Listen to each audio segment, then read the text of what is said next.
आमंत्रित करना चाहूंगा डॉक्टर विश्वरूप राय चौधरी जी को। आप सबसे अनुरोध है कि जोरदार तालियों से उनका स्वागत करें। Doctor Vishwaroop Roy Chowdhury. Thank you friends, धन्यवाद धन्यवाद। Thank you.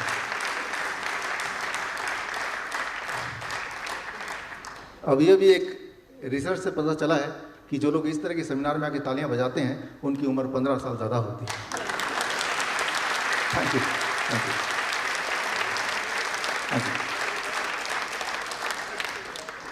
Honorable Mr. and Mrs. Dalmia, R.R. Fulia ji and my dear friends, it's my opportunity to share a new topic, that is high cholesterol or medical fraud. सीधे topic पे आते हैं, मुद्दे पे आते हैं।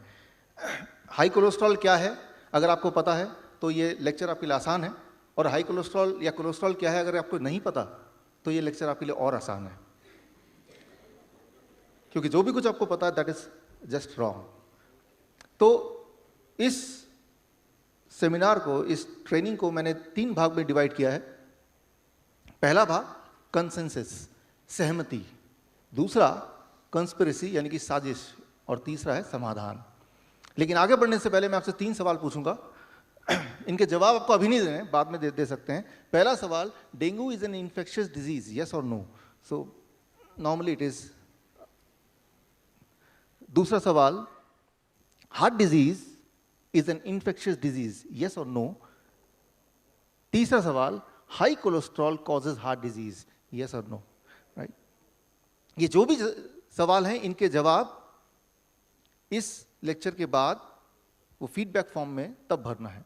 अभी जो आपके जवाब हैं मोस्ट लाइकली वो चेंज होने वाले हैं, जो भी आपकी सोच है मोस्ट लाइकली वो चेंज होने वाले हैं, राइट। सो इसमें से पहला जो सवाल है उसका जवाब इस लेक्चर में नहीं मिलेगा because it is on high cholesterol. बाकी दोनों के जवाब जो आपको पता है, but that may be something which is totally opposite of what I am going to explain now. शुरू करते हैं। I will give my example, one small example.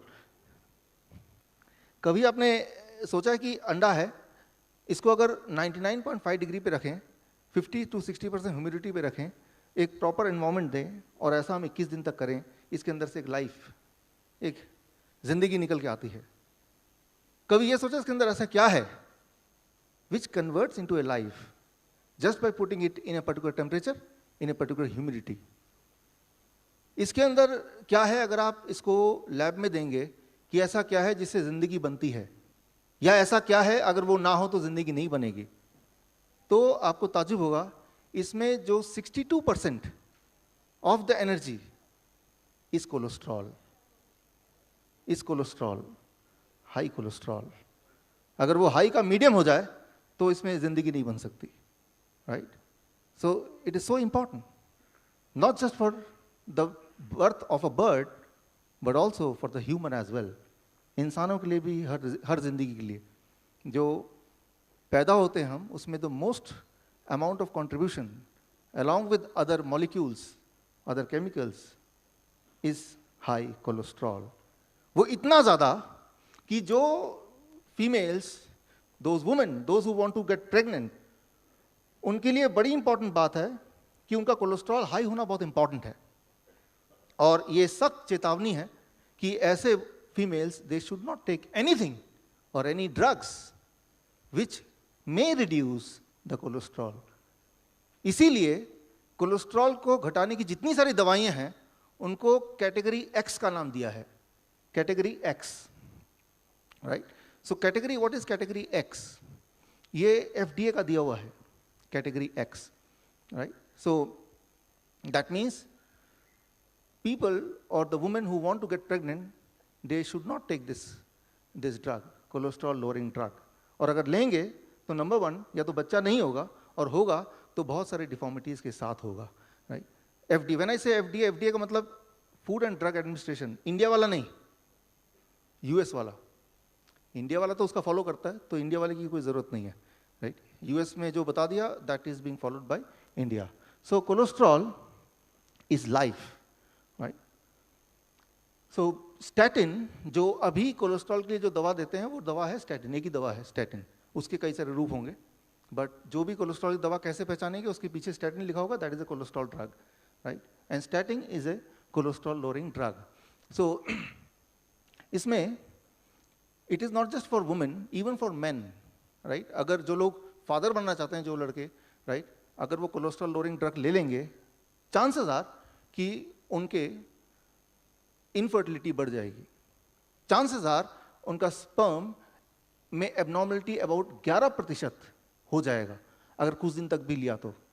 सो पहली बात तो ये, यहाँ तक cholesterol is a life, right, और उसको थोड़ा कम करने की कोशिश की गई, खास तौर पे उन वुमेन्स में जो कभी सोचते हैं मैं प्रेग्नेंट होंगी, तो बच्चे का डिफॉर्मिटी के साथ पैदा होने की बहुत ज़्यादा संभावना है, या बच्चा पैदा ही ना हो, ये भी क्वाइट लाइकली है। At the same time all those man who want to become a father, right, उनके लिए भी फादर बनना पॉसिबिलिटी कम हो जाएगी if they try to reduce the cholesterol little bit by any means, specially with the drugs. It is called X category drug, right, ये category X category is being already given to it. अच्छा, अब बात आती है कि जिन लोगों जिनके बच्चे हो चुके हैं, आगे बच्चे नहीं चाहिए, उनका क्या ख्याल है? अगर वो अपना कोलेस्ट्रॉल घटाएं, हाई कोलेस्ट्रॉल को नॉर्मल करने की कोशिश करें, तो क्या होगा? वुमेन्स की बात करते हैं।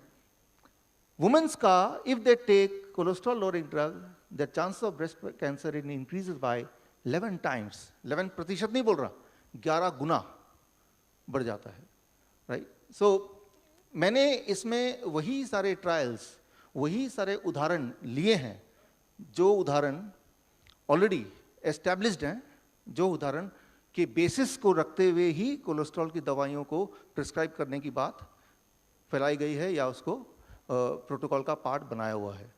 सो दुनिया में रोज़ हज़ारों ट्रायल्स होते हैं, हर ट्रायल का कोई ना कोई नतीजा निकलता है, तो जैसा आप नतीजा चाहते हैं वो वाला ट्रायल आपको मिल जाएगा।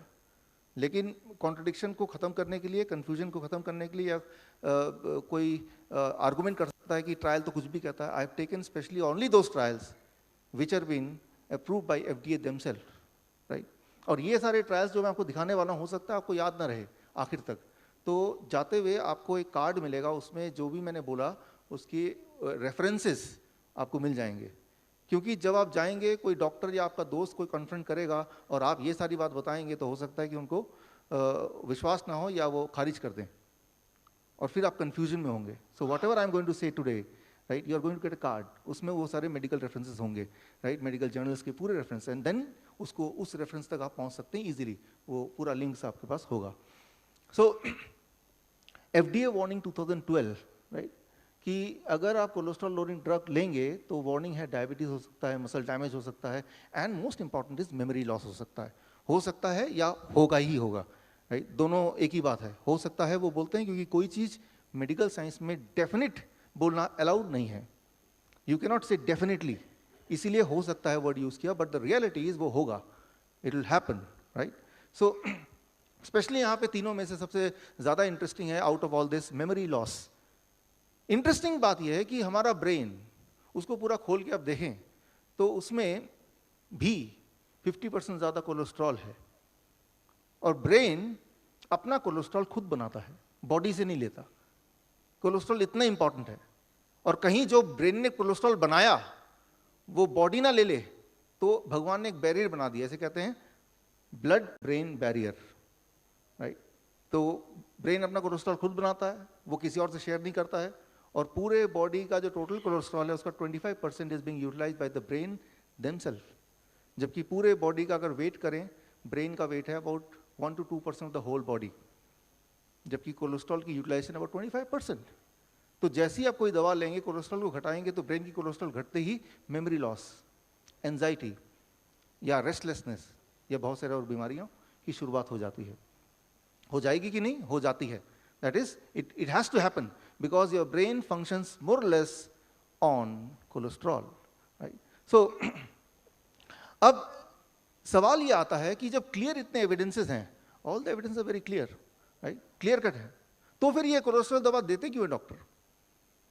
उसका खास कारण है, it is not a medical science, it is A medical culture. अच्छा, साइंस क्या होता है?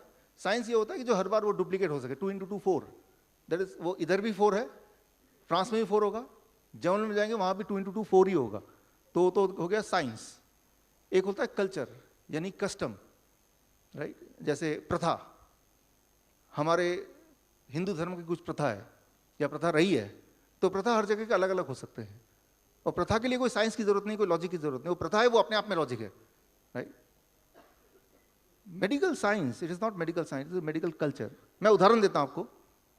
मान लो इंडिया में, यहां पे आप किसी डॉक्टर के पास जाते हैं, बोलते हैं, एक मेडिकल कंडीशन लेते हैं, फटीग, डॉक्टर मैं थका थका सा महसूस करता हूं। जब भी ये बोलेंगे, बोल के देखिए कि डॉक्टर मैं थका थका महसूस कर, जब भी किसी डॉक्टर बोलेंगे सबसे पहले बोलेगा अपना ब्लड शुगर टेस्ट कराओ। लेकिन यही वाला सवाल, यही वाली मेडिकल कंडीशन अब यूएस में जाके बोलेंगे कि मैं थका थका फील करता हूं, सबसे पहले वो आपका ब्लड प्रेशर लेगा, ब्लड शुगर नहीं लेगा। लेकिन जर्मन में, जर्मन डॉक्टर होगा तो वो कार्डियक इनसफिशिएंसी बताएगा, हार्ट से जोड़ेगा उसको। फिनलैंड में यही सवाल पूछेंगे कि मुझे थका थका महसूस होता है, वो आपको सीधा ऑन्कोलॉजिस्ट, कैंसर डिपार्टमेंट भेज देगा। फ्रांस में यही सवाल पूछेंगे कि मैं थका थका फील करता हूं, वो बोलेगा एक हफ्ते की छुट्टी ले लो, enjoy red wine and come back. And incidentally ये सारे के सारे करेक्ट हैं।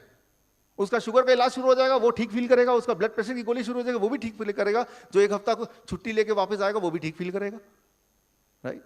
It is not a medical science, it is A medical culture. और कल्चर तो ऐसा है कि जिसका कोई साइंस होने की जरूरत नहीं है। मेडिकल साइंस नाम जरूर है, इट इज ए कल्चर।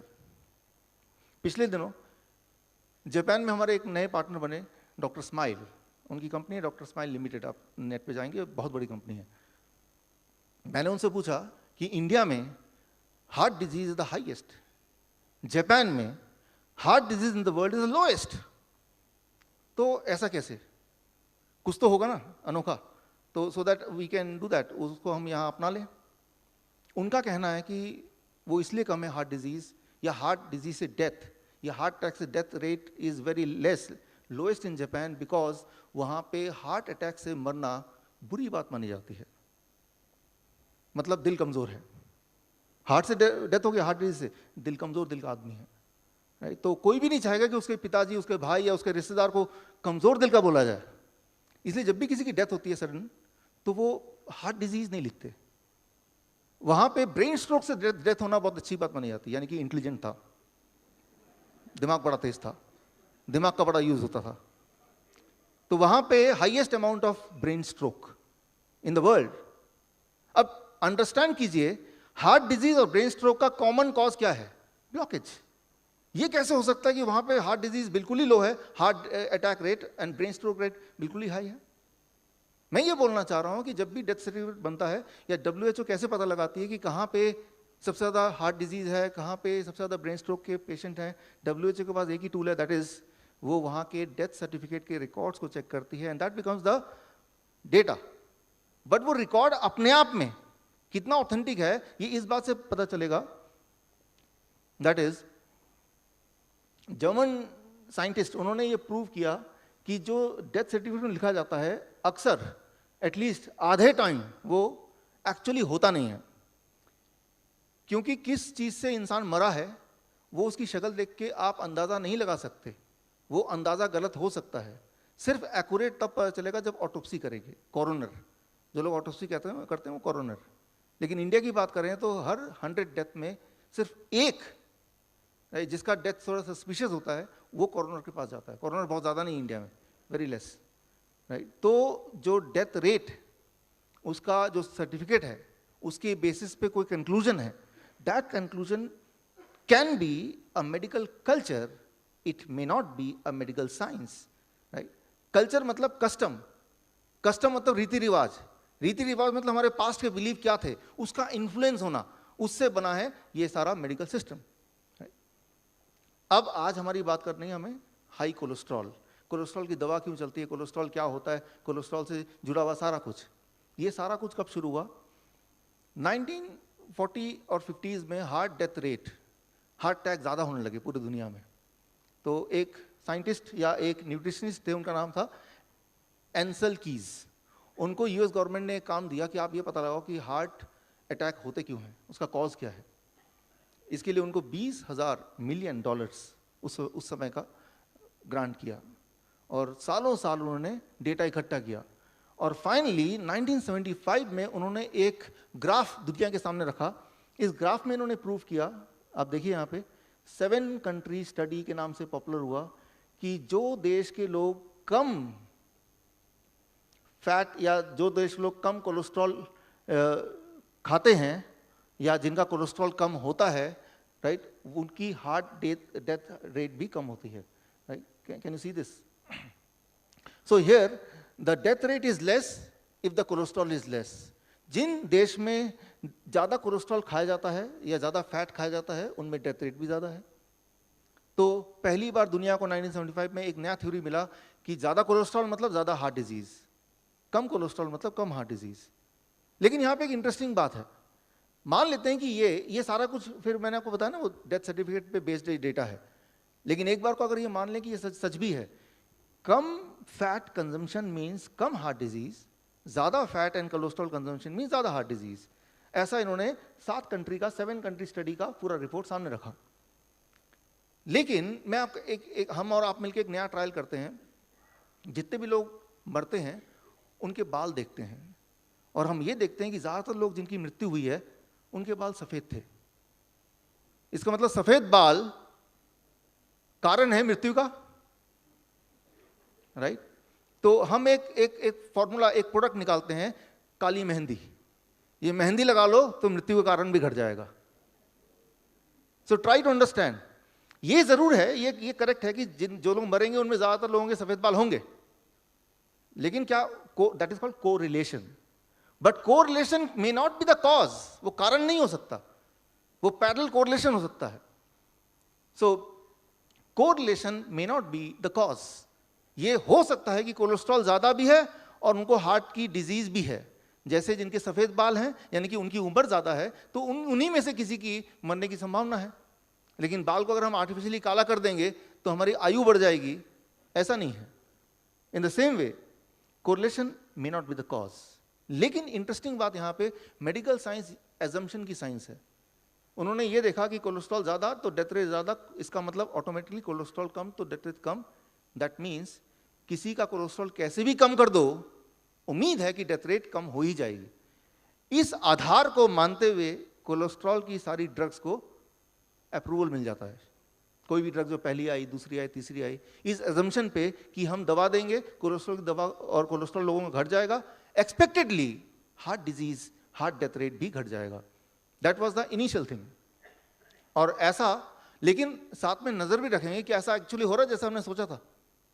बिल्कुल वैसे जैसे कि हमने मेहंदी बांट दी और फिर उन लोगों पे नजर रखा कुछ दिनों तक कि देखते हैं जब जो मेहंदी लगाने वाले लोग और ये लोग जो मेहंदी खरीद नहीं सकते, लगा नहीं सकते, इनमें से क्या इनकी डेथ रेट ज़्यादा है या इनकी डेथ रेट ज़्यादा है. और लेकिन ऐसा 10 साल तक करेंगे, तब तक कई लोग ऑलरेडी खरीद चुके होंगे, कई लोग और भी मर चुके हैं. फाइनली एक कंक्लूजन आएगा, उस कंक्लूजन पे फिर अमेंडमेंट होगा. That is what is called medical science. I call it medical culture. तो इसके बाद क्या हुआ, पूरे दुनिया में बहुत सारे ट्रायल्स हुए अलग अलग कोलेस्ट्रॉल की दवाओं के ऊपर कि जो लोग कोलेस्ट्रॉल की दवा ले रहे थे वो ग्रुप और जो नहीं ले रहे थे वो ग्रुप. और ऐसा सालों साल हुआ, 10 साल, 20 साल, 30 साल. और उनके सारे डेटा कलेक्ट करते गए कि देखते हैं जो लोग कोलेस्ट्रॉल की दवा ले रहे हैं क्या उनकी डेथ रेट कम है इन कंपैरिजन टू जो लोग नहीं ले रहे हैं, राइट. तो ये ट्रायल एग्जैक्टली होता कैसे है. तो एक ट्रायल का मॉक ट्रायल, मैं इसको बोलूंगा मॉक ट्रायल, राइट. यूं ही एक ट्रायल, नाटकीय ट्रायल एक यहाँ पे करके देखते हैं ताकि आपको थोड़ा अंदाजा लगे कि ट्रायल एग्जैक्टली कैसे होता है. ओके,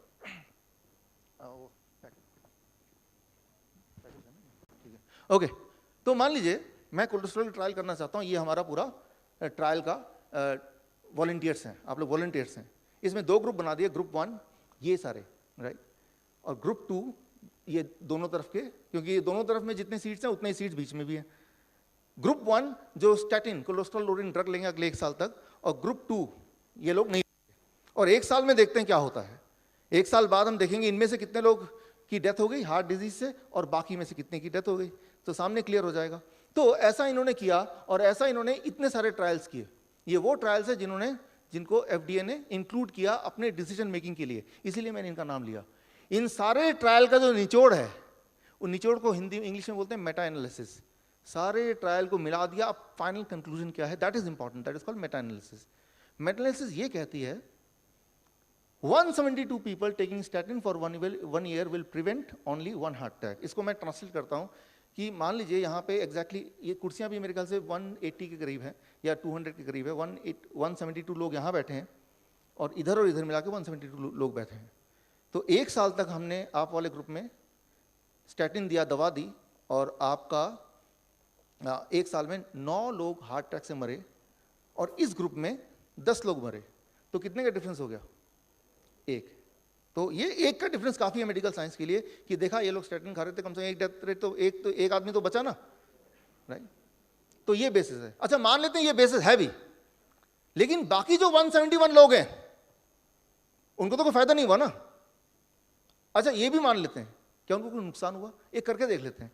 तो मेरे पास ना ये इन ग्रुप को तो दवा देनी पड़ेगी, इनको तो कुछ करना ही नहीं है, तो इनको प्लेसबो देंगे। प्लेसबो मतलब नकली दवा, जो उनको लगेगा कि वो दवा ले रहे हैं, but in reality they are not taking anything. तो आप में से कोई 4-5 लोग आ जाएं तो मेरे पास दवाइयाँ हैं, मैं बांट दूंगा अभी। तो एक्चुअली देखते हैं क्या होता है। प्लीज़ 4-5 पीपल, ये बीच वाले ग्रुप में बांटना है प्लीज़। कोई 2 नहीं लेगा दवा, एक ही एक पैकेट लेना है बीच वाले ग्रुप में से। हाँ, थोड़ा इनको भी दे दीजिए। सॉरी। हाँ, बीच वाले ग्रुप में आगे से डिस्ट्रीब्यूट करना है, देख के।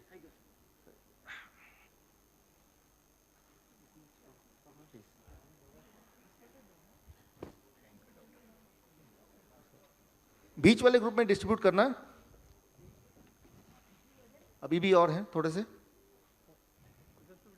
इन the middle group, those who are not having it, जिन्होंने ले लिए उनको नहीं, जिन्होंने नहीं लिए उनको। और भी हैं? नहीं, अभी भी है।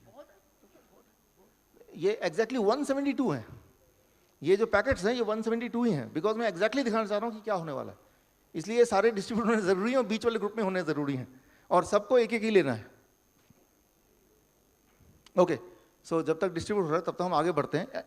इमेजिन कर लेते हैं कि ये पूरे 172 वॉलंटियर्स हैं जिन्होंने अगले 1 साल तक कोलेस्ट्रॉल की दवाइयाँ खाई, जिनकी पैकेट मैंने दे दिया, और अगले 1 साल बाद रिजल्ट निकला कि इस ग्रुप में only 9 people they died of heart attack, और इन ग्रुप में 10 people they died of heart attack. तो कंक्लूजन ये है, कोलेस्ट्रॉल की दवा हार्ट अटैक को कम करती है, और इसको बड़ा बड़ा कर दो, कोलेस्ट्रॉल की दवा हार्ट अटैक को 10% कम करती है, क्योंकि वो 9 था 10 था, 10% परसेंटेज है रिलेशन में, राइट? तो अगर 1 साल तक लेंगे तो 10% कम करती है, 5 साल तक लेंगे तो 100% कम करती है।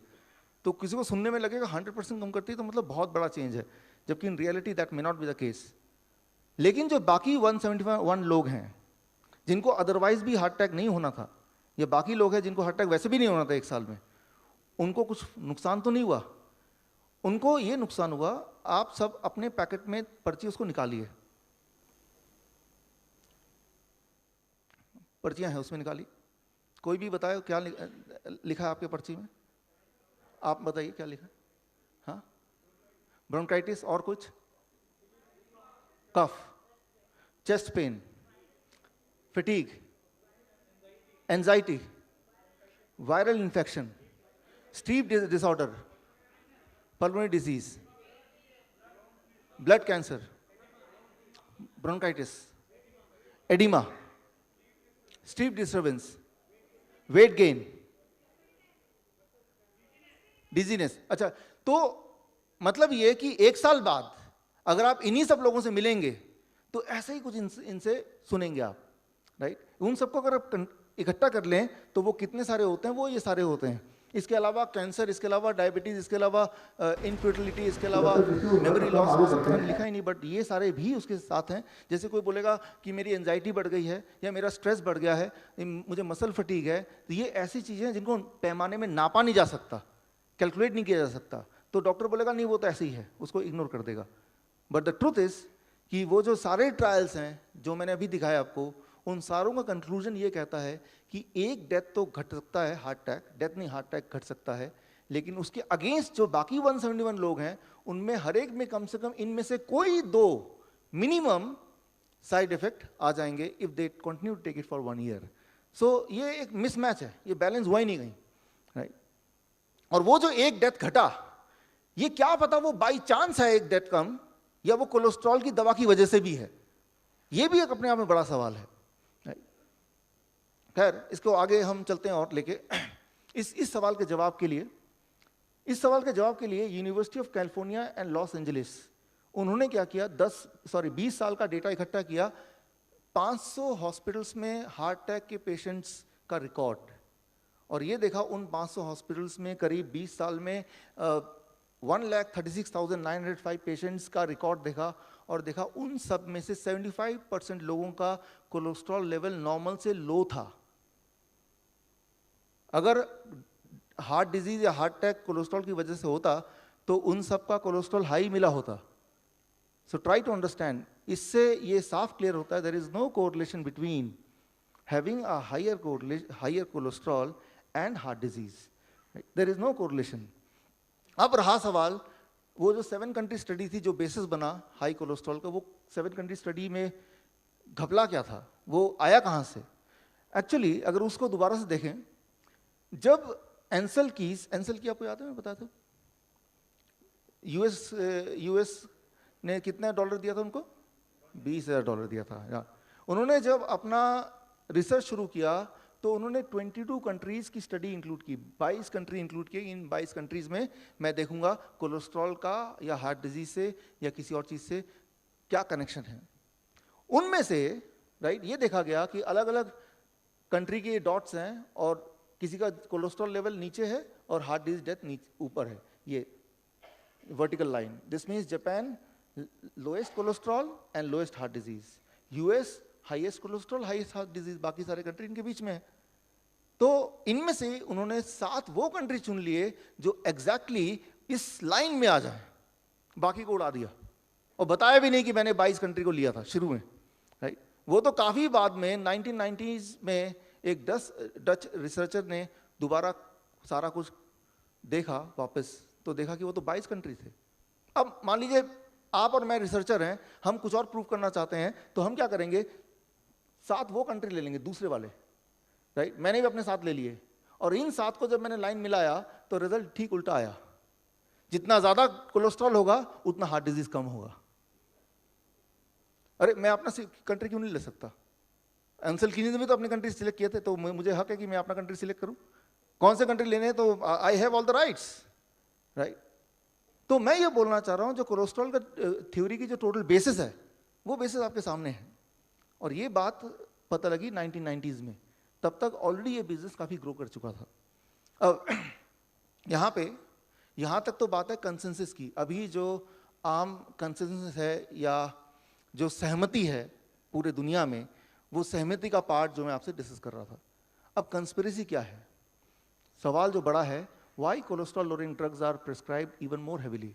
इन सब एविडेंसेस के बावजूद भी क्यों कोलेस्ट्रॉल लोअरिंग ड्रग्स डॉक्टर अक्सर देते ही हैं, जबकि इतना कंपेलिंग एविडेंस आपके सामने है जो कोई नकार सकता ही नहीं है। That is one thing. दूसरा है सबसे बड़ा सवाल, how to protect the heart. Ultimately cholesterol lowering drug आप लेते क्यों हैं? उसका एक ही कारण है, हमें ऐसा लगता है cholesterol lowering drugs can help us to protect ourselves from heart disease और हार्ट अटैक, यही कारण है। लेकिन अगर कोलेस्ट्रॉल कारण नहीं है हार्ट डिजीज का, तो क्या ऐसा चीज है जिससे हार्ट की बीमारी होती है और हम क्या करें ताकि हम अपने को प्रोटेक्ट करें? That is can be one question. So इन सब में इंटरेस्टिंग है कंस्पिरेसी पार्ट। कंस्पिरेसी के 2 पार्ट हैं, one is diagnosis, one is drugs. Diagnosis it is very important and interesting as well. अगर इसकी हिस्ट्री को देखें, 1977 का 8th edition of Harrison principle of internal medicine, international internal medicine, जो Harrison principle of internal medicine, जिसे Bible बोल सकते हैं आप मेडिकल साइंस का, उसका अगर 8th एडिशन आप पढ़ेंगे, वहाँ पे टोटल कोलेस्ट्रॉल लिखा था 300 से ज़्यादा होने से तभी कुछ करने की ज़रूरत है। लेकिन 1988 से पहले कुछ लोग यूरोपियन कंट्रीज में बोलते थे 350 भी चलेगा, यूएस में बोलते थे नहीं 250 चलेगा। There was lot of confusion कि 300 होना चाहिए, 250 होना चाहिए, 350 होना चाहिए, वो कोई कुछ भी सोचता था। इसीलिए 1988 में यूएस में एक पैनल बनाया गया, इसे कहते हैं adult treatment panel 1, adult treatment panel 1, जिसमें 16 मेंबर रखे गए। वो ये मेंबर फैसला करेंगे कि पूरे दुनिया के लोगों की कोलेस्ट्रॉल कितनी होनी चाहिए। वो 16 लोग फैसला करेंगे पूरे दुनिया की कोलेस्ट्रॉल लेवल कितनी होनी चाहिए, और उन्होंने फैसला किया कि वो होना चाहिए 240 टोटल कोलेस्ट्रॉल। अच्छा, 240 टोटल कोलेस्ट्रॉल का मतलब क्या है? मान लो आपकी रीडिंग आती 240, इसका मतलब समझें क्या लेमैन भाषा में। देखिए, मान लीजिए मेरे बॉडी में 5 लीटर खून है, क्योंकि मेरा वेट अबाउट 70 kg है। मैं सारे खून निकाल दूं और इस बॉटल में डालूं, तो ऐसे कितने बॉटल चाहिए मुझे? How many bottle I need? 5 चाहिए। अब मैं एक बूंद यहाँ से ब्लड निकालता हूँ और उसमें उसको मैं लैब में चेक करता हूँ कितना कोलेस्ट्रॉल है, और उसमें निकलता है 200। इसका मतलब मेरे 1 लीटर खून में 2 ग्राम कोलेस्ट्रॉल है, राइट, टोटल कोलेस्ट्रॉल है। अच्छा 2 ग्राम कितना होता है? एक चिप्स 1 ग्राम है, 2 चिप्स 2 ग्राम। सो अगर आपकी टोटल कोलेस्ट्रॉल रीडिंग 200 आती है, इसका मतलब आपके 1 लीटर खून में 2 ग्राम कोलेस्ट्रॉल है, दैट्स ऑल। ये है टोटल कोलेस्ट्रॉल। लेकिन इन्होंने एक नया चीज ऐड कर दिया ATP1 में, एडल्ट ट्रीटमेंट पैनल में, कोलेस्ट्रॉल, टोटल कोलेस्ट्रॉल 240 होना चाहिए, साथ में एक और चीज ऐड कर दी, वो what is that? LDL। LDL कौन सा वाला कोलेस्ट्रॉल होता है? खराब वाला, बैड कोलेस्ट्रॉल। देखिए हमारी बॉडी कोलेस्ट्रॉल एक ही तरह का बनाती है, अलग अलग तरह का नहीं बनाती है। एक गुड कोलेस्ट्रॉल, एक bad cholesterol, nothing like that. For example Sharma ji हमारे, AK शर्मा जी, हाँ सर वहीं से बस। जैसे हमारे शर्मा जी हैं, ये गुड शर्मा जी और बैड शर्मा जी नहीं है, सिर्फ एक ही शर्मा जी हैं। लेकिन किसी दिन ये ऑफिस में ऑटो में जाते हैं, कपड़े भी खराब होते हैं, लेट पहुंचते हैं, सब लोग बोलते हैं बैड शर्मा जी आ गए। वही अगर कोट टाई पहन के वो कार में जाते हैं, टाइमली पहुंचते हैं, कपड़े भी गंदे नहीं होते, गुड शर्मा जी आ गए। तो डिपेंडिंग ऑन कि शर्मा जी कौन से कपड़े पहन के जा रहे हैं और किस वाहन में जा रहे हैं, Sharma ji becomes good Sharma ji, bad Sharma ji. Similarly body जो कोलेस्ट्रॉल बनाती है वो कोलेस्ट्रॉल एक ही बनाती है, लेकिन वो कोलेस्ट्रॉल को ट्रेवल करते वक्त क्या वो ऑटो में ट्रेवल कर रहा है तो उसे बोल देंगे bad cholesterol, LDL, low density lipoprotein. या वो मर्जीज में ट्रेवल कर रहा है तो उसे बोल देंगे good cholesterol. In reality body अलग अलग कोलेस्ट्रॉल नहीं बना सकती, वो सिर्फ एक ही कोलेस्ट्रॉल बनाती है, that is the total cholesterol. उनमें से कभी शर्मा जी चाहे तो ऑटो में जाएंगे, कभी वो कार में जाएंगे, वो तो सिचुएशन के हिसाब से जो मिलेगा उसमें जाएंगे। Thank you Sharma ji. अब जब भी आप शर्मा जी मिलेंगे तो आपको ये थ्योरी जरूर याद आएगी। Thank you friends, thank you. तो पहली बात तो ये याद रखिए, cholesterol is not bad not good. फिर भी जो डिफरेंशिएशन है दैट इज बिकॉज वो ट्रेवल कैसे कर रही है बॉडी में, ट्रेवल करते वक्त वो कौन सा वाहन यूज कर रही है, that makes good and bad. उसमें से किसको बैड बोलें किसको गुड बोलें ये भी अपने आप में कंट्रोवर्सी है। फॉर एग्जाम्पल मैं तो बोलता हूँ ऑटो में इज गुड बिकॉज वो लेस पोल्यूशन होगा, पैसे भी कम खर्चे होंगे, टेंशन भी नहीं है, पार्किंग की भी दिक्कत नहीं है। It is up to me, मैं किसको अच्छा मानूंगा किसको बुरा मानूंगा। ओके तो जब ATP1 का LDL वाला ये जुड़ गया और ये रिकमेंडेशन पूरे दुनिया में लागू हुआ, तो तब कोलेस्ट्रॉल की दवा लेने वालों की संख्या बढ़ के बन गई 20%। 40 साल से ऊपर वाले 20% लोग जो डेवलपिंग और डेवलप कंट्री में हैं वो कोलेस्ट्रॉल की दवा लेना शुरू कर दिया। लेकिन उसके बाद ATP2, एडल्ट ट्रीटमेंट पैनल 2, इसको भी एक बार और रिवाइज किया गया 1993 में। तब इसको 240 रखा प्लस LDL रखा, एक और नई चीज आ गई HDL, हाई डेंसिटी लिपोप्रोटीन की, ये भी इंपॉर्टेंट है आज से। और जैसे ही एक नया कैटेगरी क्राइटेरिया आ गया, इट इज लाइक एक नया जाल आ गया। इस जाल में इसमें नहीं फंसा टोटल में, टोटल 240 से नीचे ये मान लो तो LDL वाले में फंस जाएगा। अच्छा उसमें भी पेशेंट फंस नहीं रहा है तो HDL तो जरूर गड़बड़ होगा। तो 3 ट्रैप आ गए। तो जैसे ये तीसरा ट्रैप इंक्लूड किया वो 20% बदल के बन गया 37%। Right now 37% of the world population of developing and developed country they are on cholesterol lowering drugs among those who are above 40 years of age. उसके बाद तीसरा आया ATP3 2001 में, इसमें 240 रखा, LDL भी रखा, HDL भी रखा, एक और ट्रैप बना दिया ट्राइग्लिसराइड, एक नया ट्रैप कि ये भाई इन तीनों में ना फंसे तो ट्राइग्लिसराइड भी चेक करो, जरूर गड़बड़ होगा हमारे हिसाब से। वो कुछ ऐसा होगा। तो आप देख रहे हैं जैसे ही ऐसा हुआ तो कम से कम 48% मीन्स आधी दुनिया डेवलप कंट्री के 40 साल के ऊपर वाले they are on cholesterol lowering drug. यूं मानिए विजय यादव जी से आप मिले हैं, क्रिकेटर हैं, वो भी विकेट कीपर। मैं बोलता हूं मैं आपसे ज़्यादा अच्छा क्रिकेट खेल सकता हूं, विकेट आप कितना भी अच्छा आप संभालें, आप मुझे विकेट आउट नहीं कर सकते। तो बोलेंगे चलो मैच खेलें। तो मैच खेला तो मैंने क्या किया कि जब भी विजय यादव जी आएंगे तो विकेट कहाँ गया, मैं विकेट भी लाया विजय यादव जी के लिए। तो अगली बार जब मैच में आएंगे तो मैं हारना नहीं चाहता, मैं विकेट को छोटा कर दूंगा। और अगली बार देखा फिर भी हार गया तो और छोटा कर दूंगा। फिर अगली बार जब विजय यादव जी मेरे से क्रिकेट खेलने आएंगे तो मैं ये विकेट ही गायब हो गया, जो कि अभी हो रहा है। अभी जो करंट गाइडलाइन है वो क्या है कोलेस्ट्रॉल का, current guideline is HDL, LDL, triglyceride, total cholesterol देखने की ज़रूरत नहीं है, सिर्फ पूछो आपका उम्र कितना है। अगर तो 40 साल से ज़्यादा उम्र है तो आपको दवा लेना, आप बीमार हैं। This is the new guideline, already there. नए गाइडलाइन को आए भी कुछ समय हो गया है। अब अगर आपकी उम्र 40 साल से ज़्यादा है तो आप हेल्दी नहीं हो सकते, you are sick, you have to be on medication, cholesterol lowering drug, यानी कि अब विकेट ही नहीं है। इसका इम्पैक्ट क्या पड़ा पूरी दुनिया में? 2001 में जब ये गाइडलाइन आए तो दुनिया में इम्पैक्ट कैसे पड़ा, क्या पड़ा, हुआ क्या? ये बड़ा शॉकिंग लगेगा। अगला स्लाइड आपको ये पता है कि हर साल टॉप 500 कंपनीज की एक लिस्टिंग निकलती है, जिसे कहते हैं फॉर्च्यून 500, सबसे ज़्यादा most profitable country of the world, Fortune 500। 2002 का जो फॉर्च्यून 500 कंपनीज की जो लिस्टिंग निकली, उस लिस्टिंग में आप एक काम कीजिए, जो पहले 10 ड्रग कंपनीज हैं उनकी टोटल प्रॉफिट कैलकुलेट कर लीजिए, और बाकी जो 490 और कंपनीज हैं उनकी टोटल प्रॉफिट कैलकुलेट कर लीजिए। यू विल बी शॉक्ड कि पहले 10 टॉप ड्रग कंपनीज की प्रॉफिट वाज मोर देन बाकी सारे दुनिया के 490 कंपनीज के प्रॉफिट से। That was a change, that was a change, right? तो क्लियर इंपैक्ट आपको दिख रहा है कि किस तरह से वो ट्रांसलेट हो रहा है into money, how it is getting translated. अच्छा, ये कंपनीज कौन से हैं? दीज आर द कंपनीज, और इनमें से 90% आर बिलोंगिंग टू यूएसए, जहां के वो एडल्ट ट्रीटमेंट ग्रुप के पैनल के लोग हैं। अच्छा, ये फायदा इनको हो रहा है, नुकसान किसको हो रहा है? WHO 2011 60% जो हार्ट की दवाइयां हैं, डायबिटीज है, हाइपरटेंशन है, कोलेस्ट्रॉल है, ब्लड थिनर है, पूरे दुनिया के प्रोडक्शन के 60% जो है वो भारतीय खा जाते हैं, और बाकी 40% पूरे दुनिया के लोग मिलकर खाते हैं।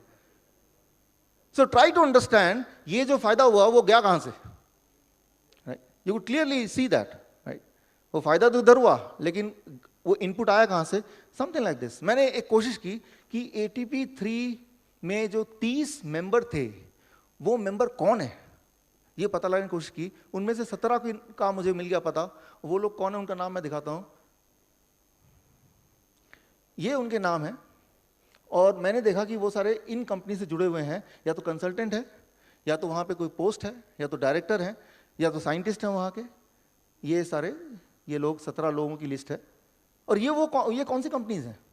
अरे ये वही वाली तो कंपनी है जो वो 10 कंपनी का नाम मैंने अभी आपको दिखाया था।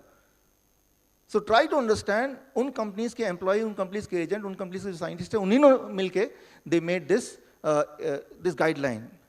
तो ये गाइडलाइन रिलायबल कैसे हो सकती है? How it can be reliable? It can not B reliable. उसके ऊपर डिपेंड हो गए, अगर हम जिंदगी भर कोलेस्ट्रॉल की दवा खा रहे हैं तो इकोनॉमिक नुकसान तो हम कर ही रहे हैं दुनिया का, अपने देश का, और हेल्थ का नुकसान तो वो भी हो रहा है। सो यहाँ पे आती है बात डायग्नोसिस की, लेकिन इससे इंटरेस्टिंग स्टोरी है ड्रग्स की। दवा आई कैसे? 1976 की बात है। एक साइंटिस्ट थे इंडो, उन्होंने इन्वेंट किया स्टैटिन, जो दवा अभी चल रही है ना, उसकी इन्वेंशन 1976 में। उससे पहले भी दवा होती थी कोलेस्ट्रॉल की, लेकिन वो होती थी पाउडर फॉर्म में। दिन सुबह 1 चम्मच पाउडर, शाम को 1 चम्मच, दोपहर को 1 चम्मच। लेकिन वो जो था वो एक तो उल्टी आ जाती थी, तो लोग वो कंफर्टेबल था नहीं रखना, उसको लेना। तो जो स्टैटिन है जो आजकल हम ले रहे हैं, वो आप ले रहे हैं, उसको 1976 में उसका इन्वेंशन किया इंडो ने, इंडो नाम का साइंटिस्ट। 1977 में ही partnered with 2 scientist, Goldstein and Brown, कि इसको डेवलप किया जाए।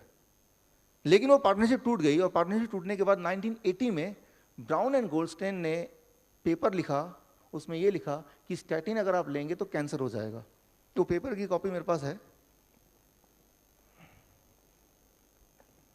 this is the copy of the paper. Cholesterol, yeah, this is the copy of the paper, कि अगर कोलेस्ट्रॉल की दवा लेंगे, स्टैटिन लेंगे, तो it will become a cancer. और जैसे ही ये आया तो 1980 के बाद पूरे दुनिया में कोलेस्ट्रॉल की थ्योरी के ऊपर एक चुप्पी, एक शांति छा गई। It is no more important thing. लेकिन उसी दौरान बाईपास सर्जरी की एंट्री भी थी। बाईपास सर्जरी उसी दौरान एक फैशनेबल चीज़ बन गई। किसी भी इंसान का बाईपास सर्जरी होता तो उसको बड़ा गर्व से मेरा बाईपास सर्जरी हुआ है, तो ये बड़ा आदमी होगा, राइट? उस वक्त बाईपास सर्जरी याद कीजिए, इट इज़ बिग थिंग। लोग देखने आते थे, जैसे आप ताजमहल देखने जाते हैं ना, वैसे ही। अच्छा, बाईपास सर्जरी हमारे कॉलोनी में है, तो अपॉइंटमेंट लेके पीपल यूज्ड टू गो कि वो कैसा दिखता है बाईपास सर्जरी वाला इंसान।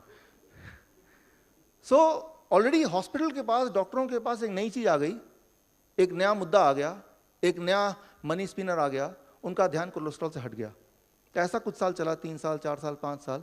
1985 में एक नई चीज हुई, अनाउंसमेंट हुआ, ब्राउन एंड गोल्डस्टोन को स्टैटिन, उसी ड्रग के प्रोडक्शन के लिए नोबेल प्राइज मिला।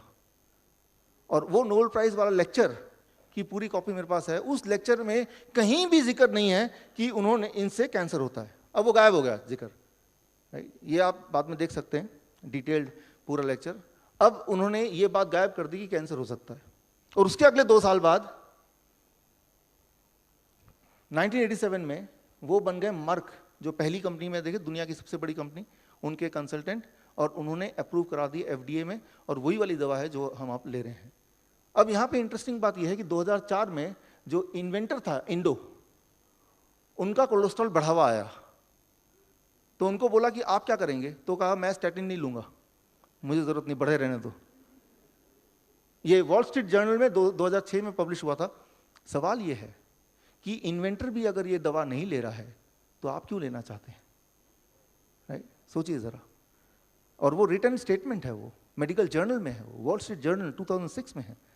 सो inventor himself is not taking the medication, right? तो why we are taking it? तो पहले तो ये काम कीजिए कि उसको उठा के फेंकिए, उसकी जरूरत ही नहीं है आपको, किसी को जरूरत नहीं दुनिया में, it is not needed at all. Specially अगर आपको ये पता चल जाए ये स्टैटिन बना कैसे, आया कहाँ से। हमें ये लगता होगा ना कि ये इसके पीछे कोई बहुत सारे हजारों साइंटिस्ट काम कर रहे हैं, दिन रात मेहनत कर रहे हैं, लाखों करोड़ों डॉलर्स खर्च हो रहे हैं, और फिर जाके एक दवा आई, लैब में न जाने क्या टेक्नोलॉजी लगा है, जबकि ऐसा कुछ नहीं हुआ। चाइना में, नॉर्थ चाइना में एक जगह है, वहाँ पे बहुत ठंड पड़ती है, वहाँ धूप नहीं निकलती, वहाँ पे एक तो पौधे उगते नहीं हैं, और उगते हैं तो वहाँ पे जो जानवर होते हैं या कीड़े मकोड़े पौधों को खा जाते हैं। तो भगवान ने कुछ पौधों को एक ताकत दी है कि जब भी कोई मच्छर या कोई कीड़े मकोड़े खाने आएंगे तो उस पर पॉइजन स्प्रे करने की एबिलिटी। रेड राइस प्लांट जिसे कहते हैं, छोटा सा पौधा, कि जब भी कोई उसको खाने आएगा तो वो पॉइजन स्प्रेड करेगा। तो यूएस की आर्मी ने वो पॉइजन ले लिया, वो प्लांट ले लिया, उसका पॉइजन ले लिया, अमेरिका ले आए कि देखें ये हमारे किसी काम का तो नहीं। आपको याद होगा या कुछ लोगों को पता होगा, हिटलर का कॉन्सेंट्रेशन कैंप के बारे में पढ़ा होगा आपने। कॉन्सेंट्रेशन कैंप में it is called mustard gas छोड़ देते थे ताकि लोगों की इम्यूनिटी, वहाँ के प्रिजनर की इम्यूनिटी जीरो हो जाए, ना तो वो जिए ना ही वो मरे, मतलब उनकी सोचने की शक्ति ना रहे, वो जिंदा लाश की तरह रहे। बाद में ये मस्टर्ड गैस का जो टेक्नोलॉजी है उसको कन्वर्ट कर दिया, इट बिकेम कीमोथेरेपी। जो कीमोथेरेपी का आविष्कारक कौन है, वो हिटलर है। ये मेडिकल जर्नल की बात कर रहा हूँ, मेरी अपनी इमेजिनेशन नहीं है। तो हमेशा अलग अलग देशों की आर्मी ये देखती है कि कौन सा पॉइजन से हम प्रिजनर्स को ऐसे टॉर्चर करें कि जैसा हम चाहें वो हमारे गुलाम बन के रहें। इस इच्छा से वो जो रेड राइस प्लांट है उसका पॉइजन ले आए। उस प्लांट के पॉइजन का नाम है स्टैटिन, जो दवा है। तो ये देखा गया कि अगर इसका बहुत डोज कम कर दिया जाए फिर इंसान को दिया जाए तो वो बहुत धीरे धीरे मरेगा, इनफर्टिलिटी हो जाएगी, मेमोरी लॉस हो जाएगा, कैंसर हो जाएगा, लेकिन एक दिन में नहीं होगा, ज़्यादा डोज पे जल्दी जल्दी हो जाएगा। So that is what is the statin which you are taking it, right? So यहाँ पे मैं ये बोलना चाह रहा हूँ कि मेडिकल साइंस नहीं है, मेडिकल कल्चर है। और कल्चर कई बार बनता है कुछ लोगों के प्रॉफिट के लिए, जैसे सुपरस्टिशन जिसे कहते हैं, राइट? कोई एक सुपरस्टिशन समाज में बनता है, हर समाज का एक सुपरस्टिशन होता है। सो व्हाट इज सुपरस्टिशन, किस तरह समाज को खाता है, उसके लिए मैं आपको एक उदाहरण देता हूँ, एक छोटा सा वीडियो दिखाता हूँ 1 मिनट का। ट्राई टू अंडरस्टैंड कि ये किस तरह से हमसे जुड़ा हुआ है, स्पेशली तब जब आज 14 अगस्त है, कल 15 अगस्त है, इंडिपेंडेंस डे। घर चले, अब यही तुम्हारा घर है।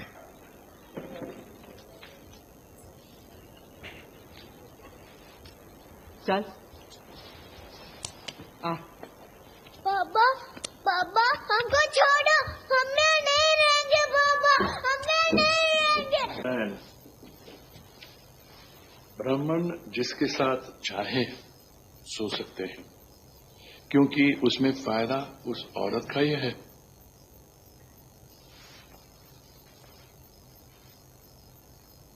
आपको पता है राम ने भरत को क्या कहा था कि उन ब्राह्मणों का कभी आदर मत करना जो वेदों का अपने फायदे के लिए गलत मतलब निकालते हैं। So thank you friends, thank you friends. कुछ नियम बनाए जाते हैं और वो नियम इसलिए बनाए जाते हैं सिर्फ इसलिए कि उससे कुछ लोगों का फायदा हो। लेकिन वो नियम को कहीं ना कहीं ऐसे जोड़ देते हैं लॉजिक से, इलॉजिक से, कि लोगों को जो विक्टिम्स होते हैं उनको भी उस नियम में कुछ ना कुछ ठीक ही लगता है, तो सब के सब चुप रहते हैं। जैसे आजकल नियम है, आजकल नियम है कि किसी ने अगर बोल दिया कि डायबिटीज़ ठीक हो सकता है, तो नियम है इंडिया में कि उसको जेल हो सकती है। किसी ने बोला कोलेस्ट्रॉल की ज़रूरत नहीं, जेल हो सकती है। Thank you friends. 3-4 बार तो मैं ही जेल जाने से बचाऊं, और हमारे कुछ एजुकेटर ऑलरेडी जेल के दर्शन करके आए हैं ऑलरेडी, राइट। सो यहाँ जो आप देख रहे हैं, अगर आपने जोर से बोला कि भाई कोलेस्ट्रॉल की ज़रूरत नहीं है, डायबिटीज़ ठीक हो सकता है, ब्लड प्रेशर ठीक हो सकता है बिना दवा के, तो that is a crime in India. वो क्राइम है, वो लॉ है कि वो क्राइम है। मेरे पास नोटिस आए हुए हैं कि अगर आपने दोबारा ऐसा कुछ बोला तो तैयार रहिए, 6 महीने की जेल हो सकती है, जुर्माना हो सकता है। तो जैसे उस समाज में एक लॉ था, एक कानून था जिसका कोई लॉजिक नहीं था, जो सिर्फ किसी इंसान के लिए, कुछ लोगों के प्रॉफिट के लिए था या किसी न किसी रूप से फायदे के लिए था। लेकिन इस तरह के जो कानून होते हैं हमेशा रहते नहीं हैं। कुछ लोग होते हैं आपके हमारी तरह जो समझते हैं इसको और समझ के कुछ ना कुछ करना चाहते हैं, इसीलिए इतने सारे बारिश के बावजूद भी आप सब यहाँ पे हैं। Thank you for coming.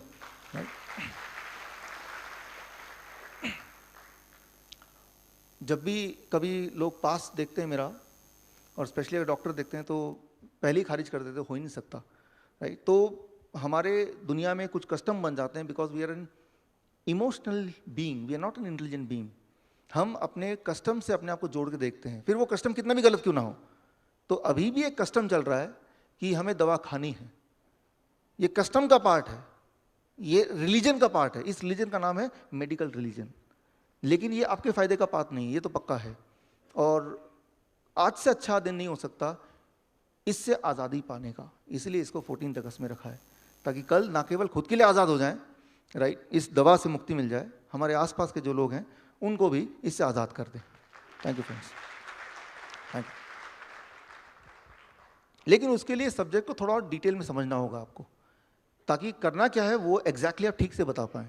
So that becomes the most important part of today's this program, that is the cure. सारा जो खेल है वो इसलिए है कि हार्ट की बीमारी ना हो। इफ दैट इज सो, तो हार्ट की बीमारी कैसे ना हो, अगर किसी को हो भी गई तो क्या करें कि वो कुछ दिनों में ठीक हो जाए, that is the most important thing. और वही अभी हम डिस्कस करने जा रहे हैं इन नेक्स्ट 15 मिनट और 20 मिनट्स। और उसके बाद इस दौरान आपके दिमाग में बहुत सारे सवाल आ रहे होंगे और आएंगे भी। वाई? बिकॉज जो भी मैं बोल रहा हूँ, it is just the opposite of what you had been taught और यू हैड बीन थिंकिंग और you had been told about, right, और यू माइट हैव रेड। इसीलिए आपके दिमाग में बहुत सवाल आएंगे, तो जो भी सवाल है वो आप लिखते रहिए। इस मेरे लेक्चर के बाद will have a question answer round, उसमें भरपूर क्वेश्चन पूछिए, जितना हो सके क्वेश्चन पूछिए। इसलिए मत मान जाइए because I am saying, but you have to give your arguments, right. और जब सारे आर्गूमेंट डिस्कशन हो जाए, only then you believe, accept and then propagate. तो अब आता है क्योर का पार्ट। यहाँ पे हम डिवाइड करते हैं वुमेन्स एंड मेन। वुमेन्स के लिए क्या करना है, मेंस के लिए क्या करना है। शुरू करता हूँ वुमेन से। ब्रिटिश मेडिकल जर्नल, दुनिया का सबसे number 1 journal, most authentic journal, इस जर्नल का कहना है कि 19 बड़े स्टडीज हुए दुनिया में वुमेन्स के ऊपर, उनके कोलेस्ट्रॉल और हार्ट का कनेक्शन, और सारे स्टडीज से एक कंक्लूजन निकलता है, in case of women's there is no connection between heart disease and cholesterol. Is very clear. 2007 में सारे जितने सारे स्टडीज हुए, मेजर स्टडीज, उन सबका common conclusion, it came in British Medical Journal 2007, that there is no connection between cholesterol and heart disease. यानी कि cholesterol की चिंता करने की जरूरत नहीं, ना उसको मेजर करने की जरूरत है। जिस तरह से आपके जूते का साइज का कोई कनेक्शन हार्ट डिजीज से नहीं है ना, राइट, या है?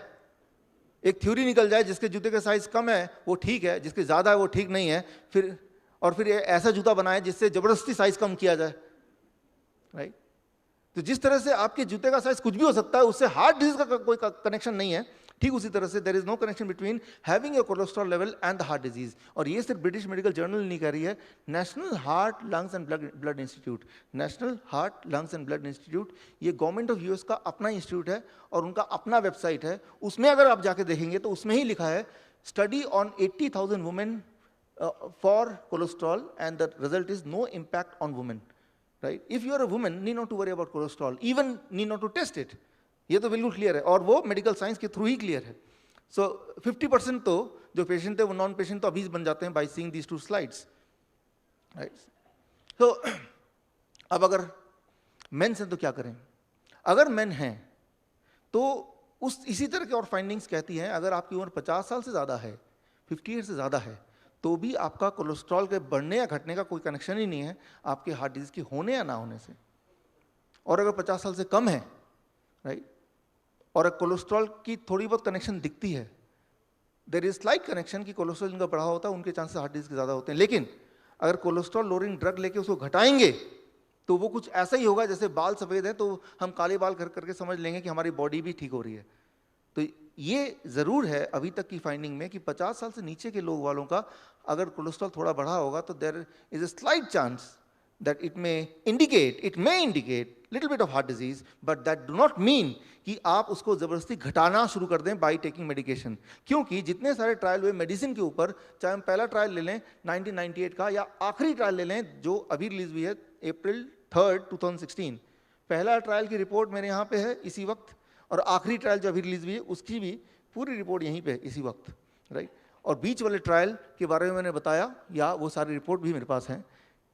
ट्रायल ये कहती है कि दवा से कोलेस्ट्रॉल घटाएंगे तो नंबर घट जाएगा, रिस्क फैक्टर नहीं घटेगा, राइट। नंबर घटना और रिस्क फैक्टर घटना दो डिफरेंट बातें हैं, ट्राई टू अंडरस्टैंड, राइट। मैं आपको एक उदाहरण देता हूं इसको समझाने के लिए।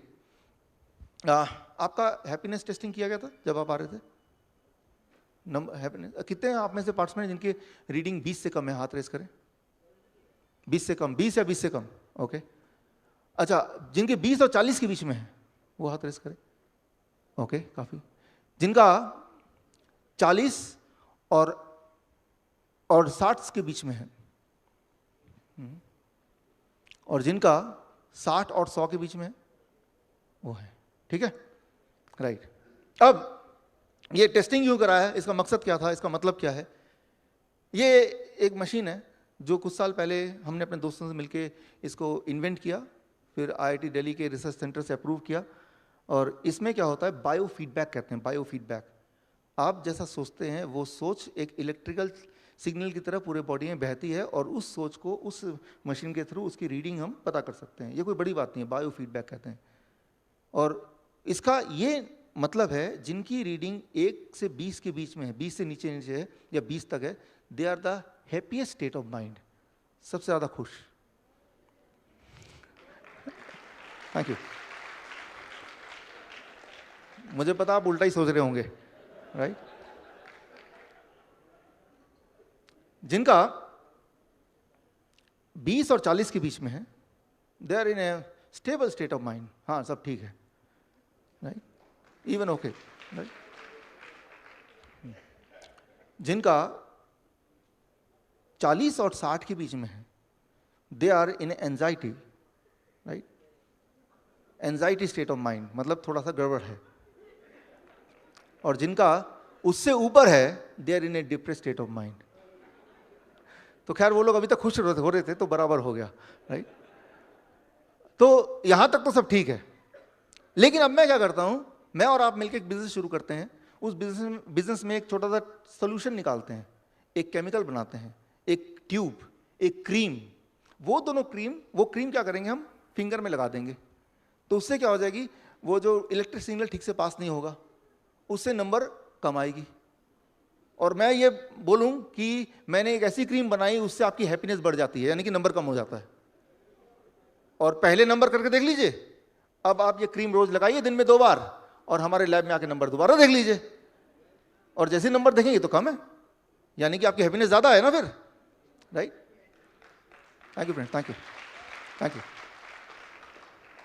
तो ये बात ठीक है कि जिनका नंबर कम है वो ज़्यादा हैप्पी होंगे उस वक्त, अभी हो सकता है नंबर चेंज हो जाए, राइट। और जिनके नंबर ज़्यादा हैं तो वो थोड़ा एंजाइटी में या सीरियस माइंड में होंगे। That is one part of it. ये यहाँ तक थ्योरी ठीक है।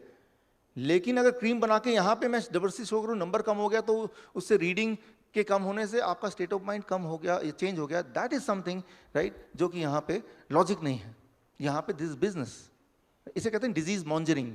इसे कहते हैं डिजीज मॉन्जरिंग, मतलब भय का व्यापार, जहाँ एक बीमारी को इन्वेंट कर लिया और उसको बीमारी का नाम दे दिया। वो बीमारी था नहीं, लेकिन ऐसे ही कुछ बना दिया जिससे लोगों को भय लगे और उस भय से वो बिजनेस हो। इसकी शुरुआत हुई थी 1895 में। 1895 में एक सर्जन थे, डॉक्टर लिस्टर, जोसेफ लिस्टर। वो सर्जन भी थे और उनकी एक फैक्ट्री चलती थी, सीमेंट की फैक्ट्री चलती थी, राइट, और फ्लोर क्लीनर की फैक्ट्री चलती थी। कुछ फैक्ट्रीज जो चल नहीं रही थी, उनका पेशा भी ठीक से चल नहीं रहा था, तो उन्होंने क्या किया, उनमें से कुछ फैक्ट्री बंद कर दी, लेकिन जो फ्लोर क्लीनिंग की जो फैक्ट्री थी, उनका जो सोल्यूशन था उनको छोटे छोटे बॉटल में डाल दिया और बोला कि इससे अगर आप माउथ क्लीन करेंगे तो बड़ा अच्छा साफ होगा। उसको फ्लोर क्लीनर को माउथ क्लीनर बना दिया, और ऐसा उन्होंने मार्केट किया 1895 में, कुछ बिका नहीं, लोगों को जचा नहीं।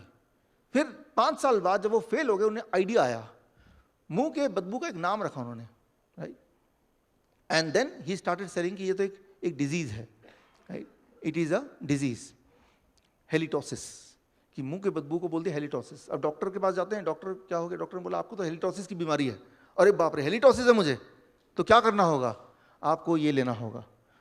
आप में से कुछ लोग लेते होंगे, डॉक्टर लिस्टर की वो प्रोडक्ट अभी तक सुपर हिट है, उसका नाम है लिस्ट्रीन। कितने लोग लेते हैं, राइट?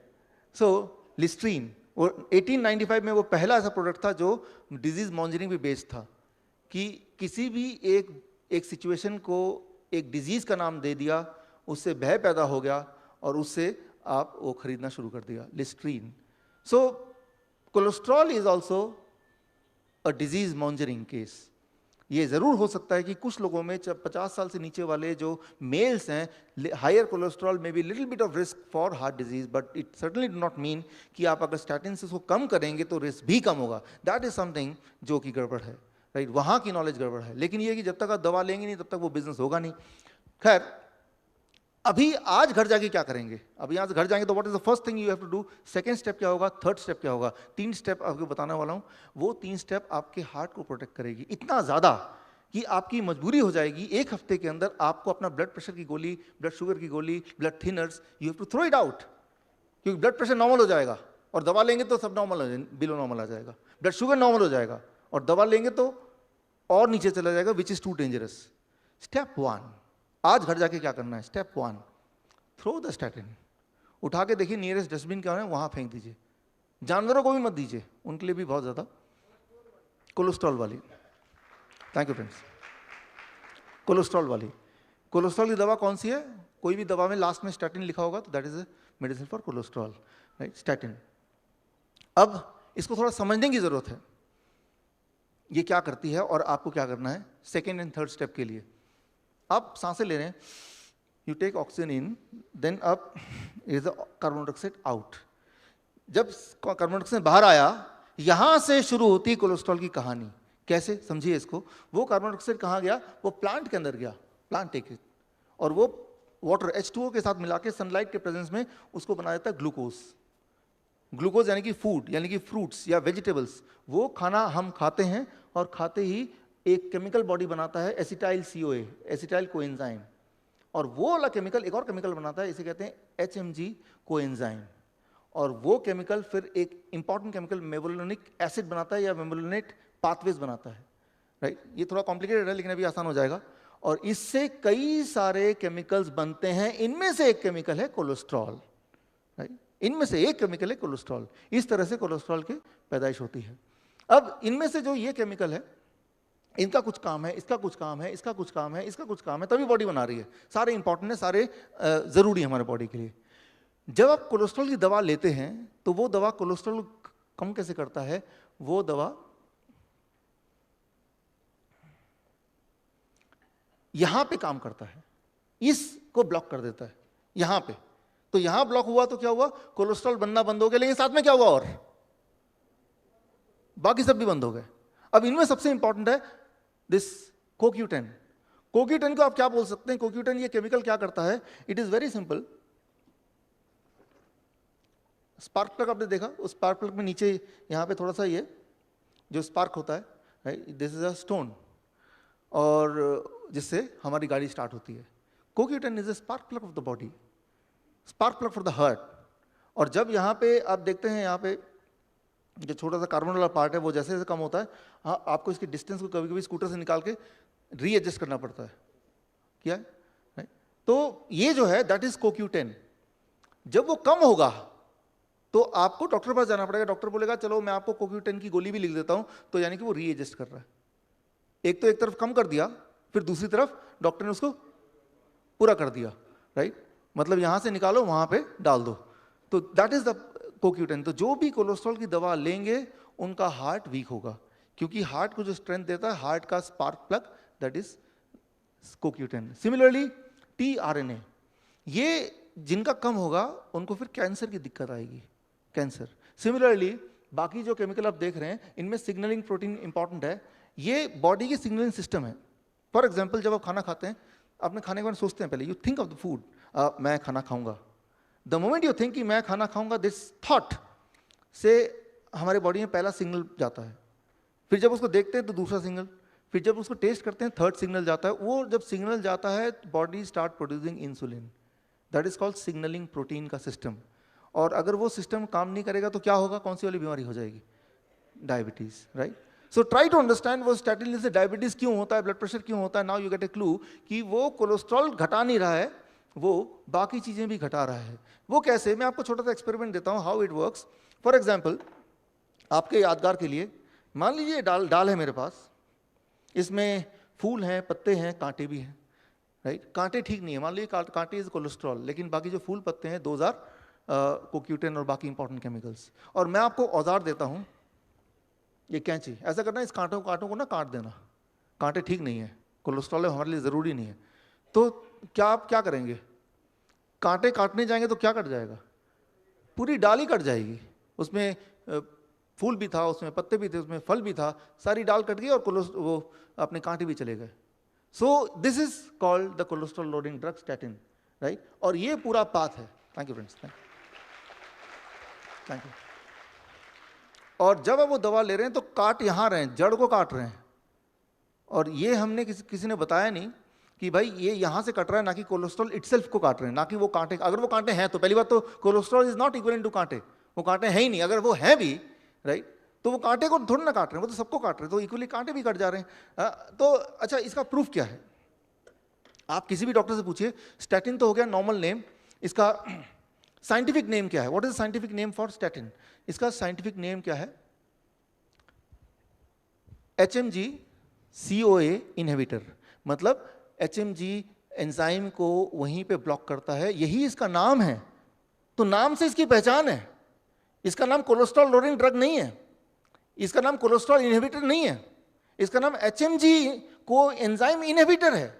तो HMG को एंजाइम इनहिबिटर क्यों है? क्योंकि वहां पे काटता है, ना कि कोलेस्ट्रॉल को यहां पे रोकता है, राइट? अच्छा, ये जो पूरा ब्रांच है, कुछ रेयर केस में बच्चों में जो बच्चे पैदा होते हैं, राइट, उनमें उसमें ये ताकत नहीं होती है पूरा ब्रांच बनाने की। तो उन बच्चों में एक बीमारी होती है, वो बीमारी आपने देखी मूवी पा, जो 2 साल की उम्र में 50 साल 60 साल के लगने लगते हैं। सो ट्राई टू अंडरस्टैंड, अगर ये केमिकल का ये पूरा ब्रांच ना हो किसी बच्चे में पैदा होते ही, तो विद इन 2 ईयर्स ऐसा दिखेगा कि वो एक 60 साल का 80 साल का आदमी है। और अगर हमारे जीते जी अगर वो ब्रांच कट गया या कम हो गया, तो हमारा बुढ़ापे की जो स्पीड है वो बढ़ जाएगी धीरे धीरे, right? So here you can understand and link कि you are not reducing the cholesterol itself, you are reducing the complete branch of it, right? जो कि कितना ज़्यादा लीथल है, कितना ज़्यादा डेंजरस है, जिससे बहुत सारी बीमारियां आती हैं, जैसे मैंने आपको बताया कैंसर से लेकर डायबिटीज़ तक। अब यहाँ पे इंपॉर्टेंट बात, हार्ट की डिजीज़ होती क्यों है फिर? कोलेस्ट्रॉल रिस्पॉन्सिबल नहीं है तो हार्ट की डिजीज़ क्यों होती है? वो सिंपल है कि हार्ट के आर्टरीज में there are some blockages. Simple, heart की आर्टरीज में देयर आर सम ब्लॉकेजेस। वो ब्लॉकेजेस होते हैं तो ब्लड सर्कुलेट नहीं हो पा रहा, ऑक्सीजन सर्कुलेट नहीं हो पा रहा, हार्ट को पूरी तरह से न्यूट्रिशन नहीं मिल रहा, एंड हार्ट पूरी तरह से काम नहीं कर पा रहा। एक दिन होगा ब्लॉकेज 100% हो जाएगा, एंड दैट में be the heart attack, right? उन सेल्स को नरिशमेंट नहीं मिलेगी। अब ये जो ब्लॉकेज है, इसको अगर आप निकालेंगे, निकाल के माइक्रोस्कोप के अंदर डालेंगे कि ये ब्लॉकेज बना किस चीज़ का है, तो आप पाएंगे कि उसमें कोलेस्ट्रॉल मिलेगा। इसका मतलब ये हो कोलेस्ट्रॉल कारण हुआ ना। कोई डॉक्टर बोलेगा उसको देखो वो तो कोलेस्ट्रॉल है, तो कोलेस्ट्रॉल कारण हुआ। अच्छा, एक काम करेंगे, मान लीजिए कहीं देखते कि पूरी बिल्डिंग गिर गई, जाके देखो बिल्डिंग में क्या गिरा, देखा बहुत सारी ईंटें पड़ी हुई है। अच्छा, ईंटें कारण है, आगे से ना जब बिल्डिंग बने ईंटें कम कर दो, प्रॉब्लम खत्म हो जाएगी, राइट? हाँ, जब बिल्डिंग गिरेगी तो ईंटें ही दिखेंगे, जाहिर सी बात है, क्योंकि बिल्डिंग ईंटों का बना होता है। जैसे कोलेस्ट्रॉल का ही वो आर्टरीज बने हैं तो कोलेस्ट्रॉल दिखेंगे, लेकिन वो कारण नहीं हो सकता, right? Similarly it is true that the blockages are made up of cholesterol, but cholesterol may not be the reason. Right. अगर ऐसा होता तो जिन लोगों के हाई कोलेस्ट्रॉल है उन्हीं में हार्ट डिजीज होता, लो कोलेस्ट्रॉल में हार्ट डिजीज नहीं होता, जबकि इसका उल्टा ही देखा गया है, राइट। अब पहला। दूसरा सबसे इंपॉर्टेंट बात, अगर कोलेस्ट्रॉल की वजह से ब्लॉकेज होता है तो कभी भी ब्लॉकेज वेन्स में क्यों नहीं होता? देखिए, दो तरह के ब्लड वेसल्स हैं। एक तो वो ब्लड है जो साफ ब्लड यानी कि हार्ट से खून को बॉडी में सर्कुलेट करता है, और दूसरा वो ब्लड वेसल है जो बाकी ऑर्गन से खून को वापस हार्ट में ले जाता है, यानी गंदा खून को ले जाता है। सो नीले कलर का है वेन्स, लाल कलर का है आर्टरीज।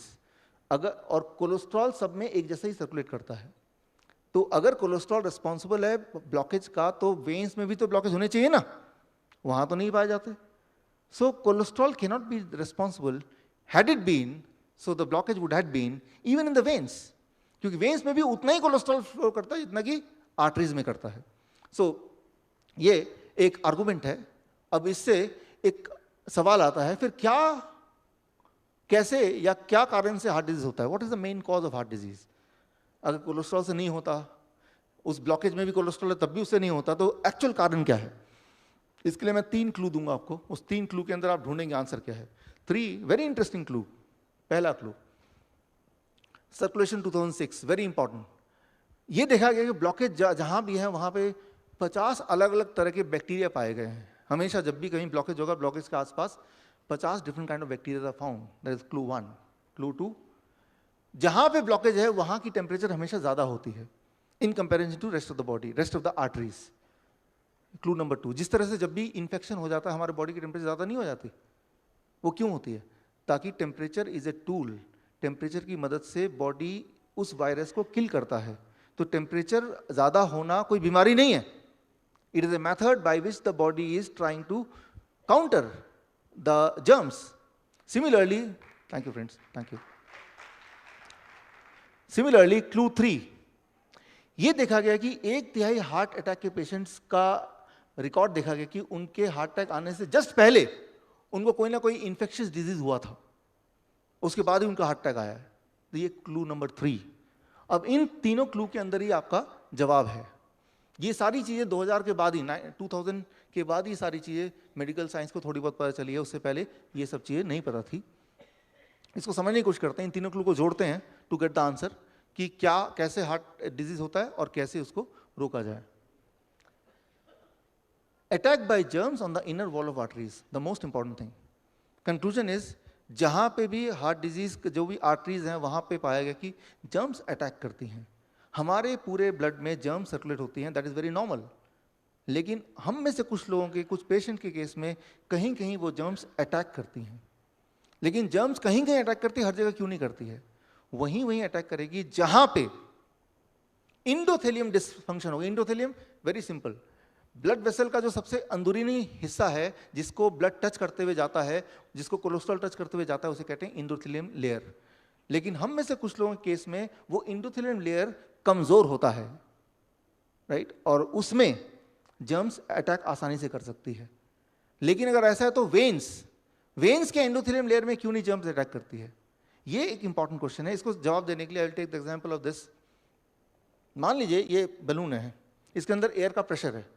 अगर एयर बढ़ा दूंगा तो प्रेशर बढ़ जाएगा ना इसका।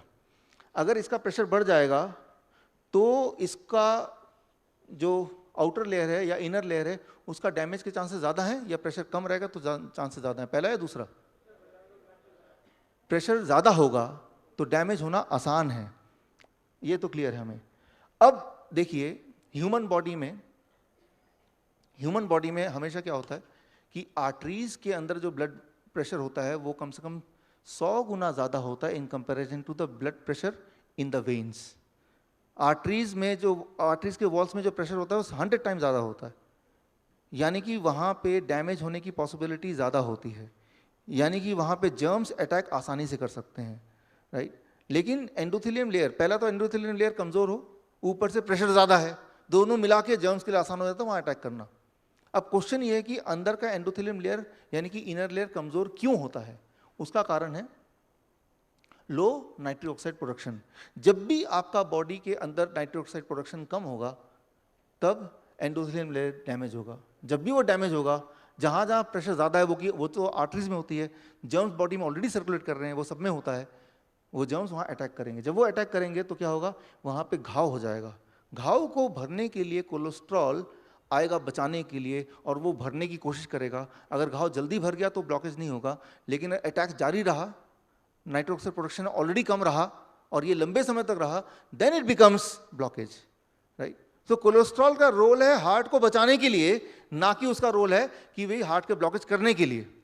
बट उस प्रोसेस के through, thank you friends, thank you, but उस प्रोसेस के थ्रू जब वो प्रोसेस चल रहा है, तब अगर एंडोथेलियन लेयर कमजोर ही रहता रहे और जर्म्स ज्यादा हो बॉडी में, इन्फेक्शन पहले से ही हो, कोई वायरल फीवर ऑलरेडी चल रहा हो, दैट इज द टाइम जब वो इन्फेक्शन जीत सकता है, right, in comparison to cholesterol. उस लड़ाई में that will form the blockage, right. So यहां पे इंपॉर्टेंट है attack by germs on weak arteries on the inner wall, जिससे इन्फ्लेमेशन कहते हैं। इन्फ्लेमेशन को हिंदी में बोलेंगे सूजन।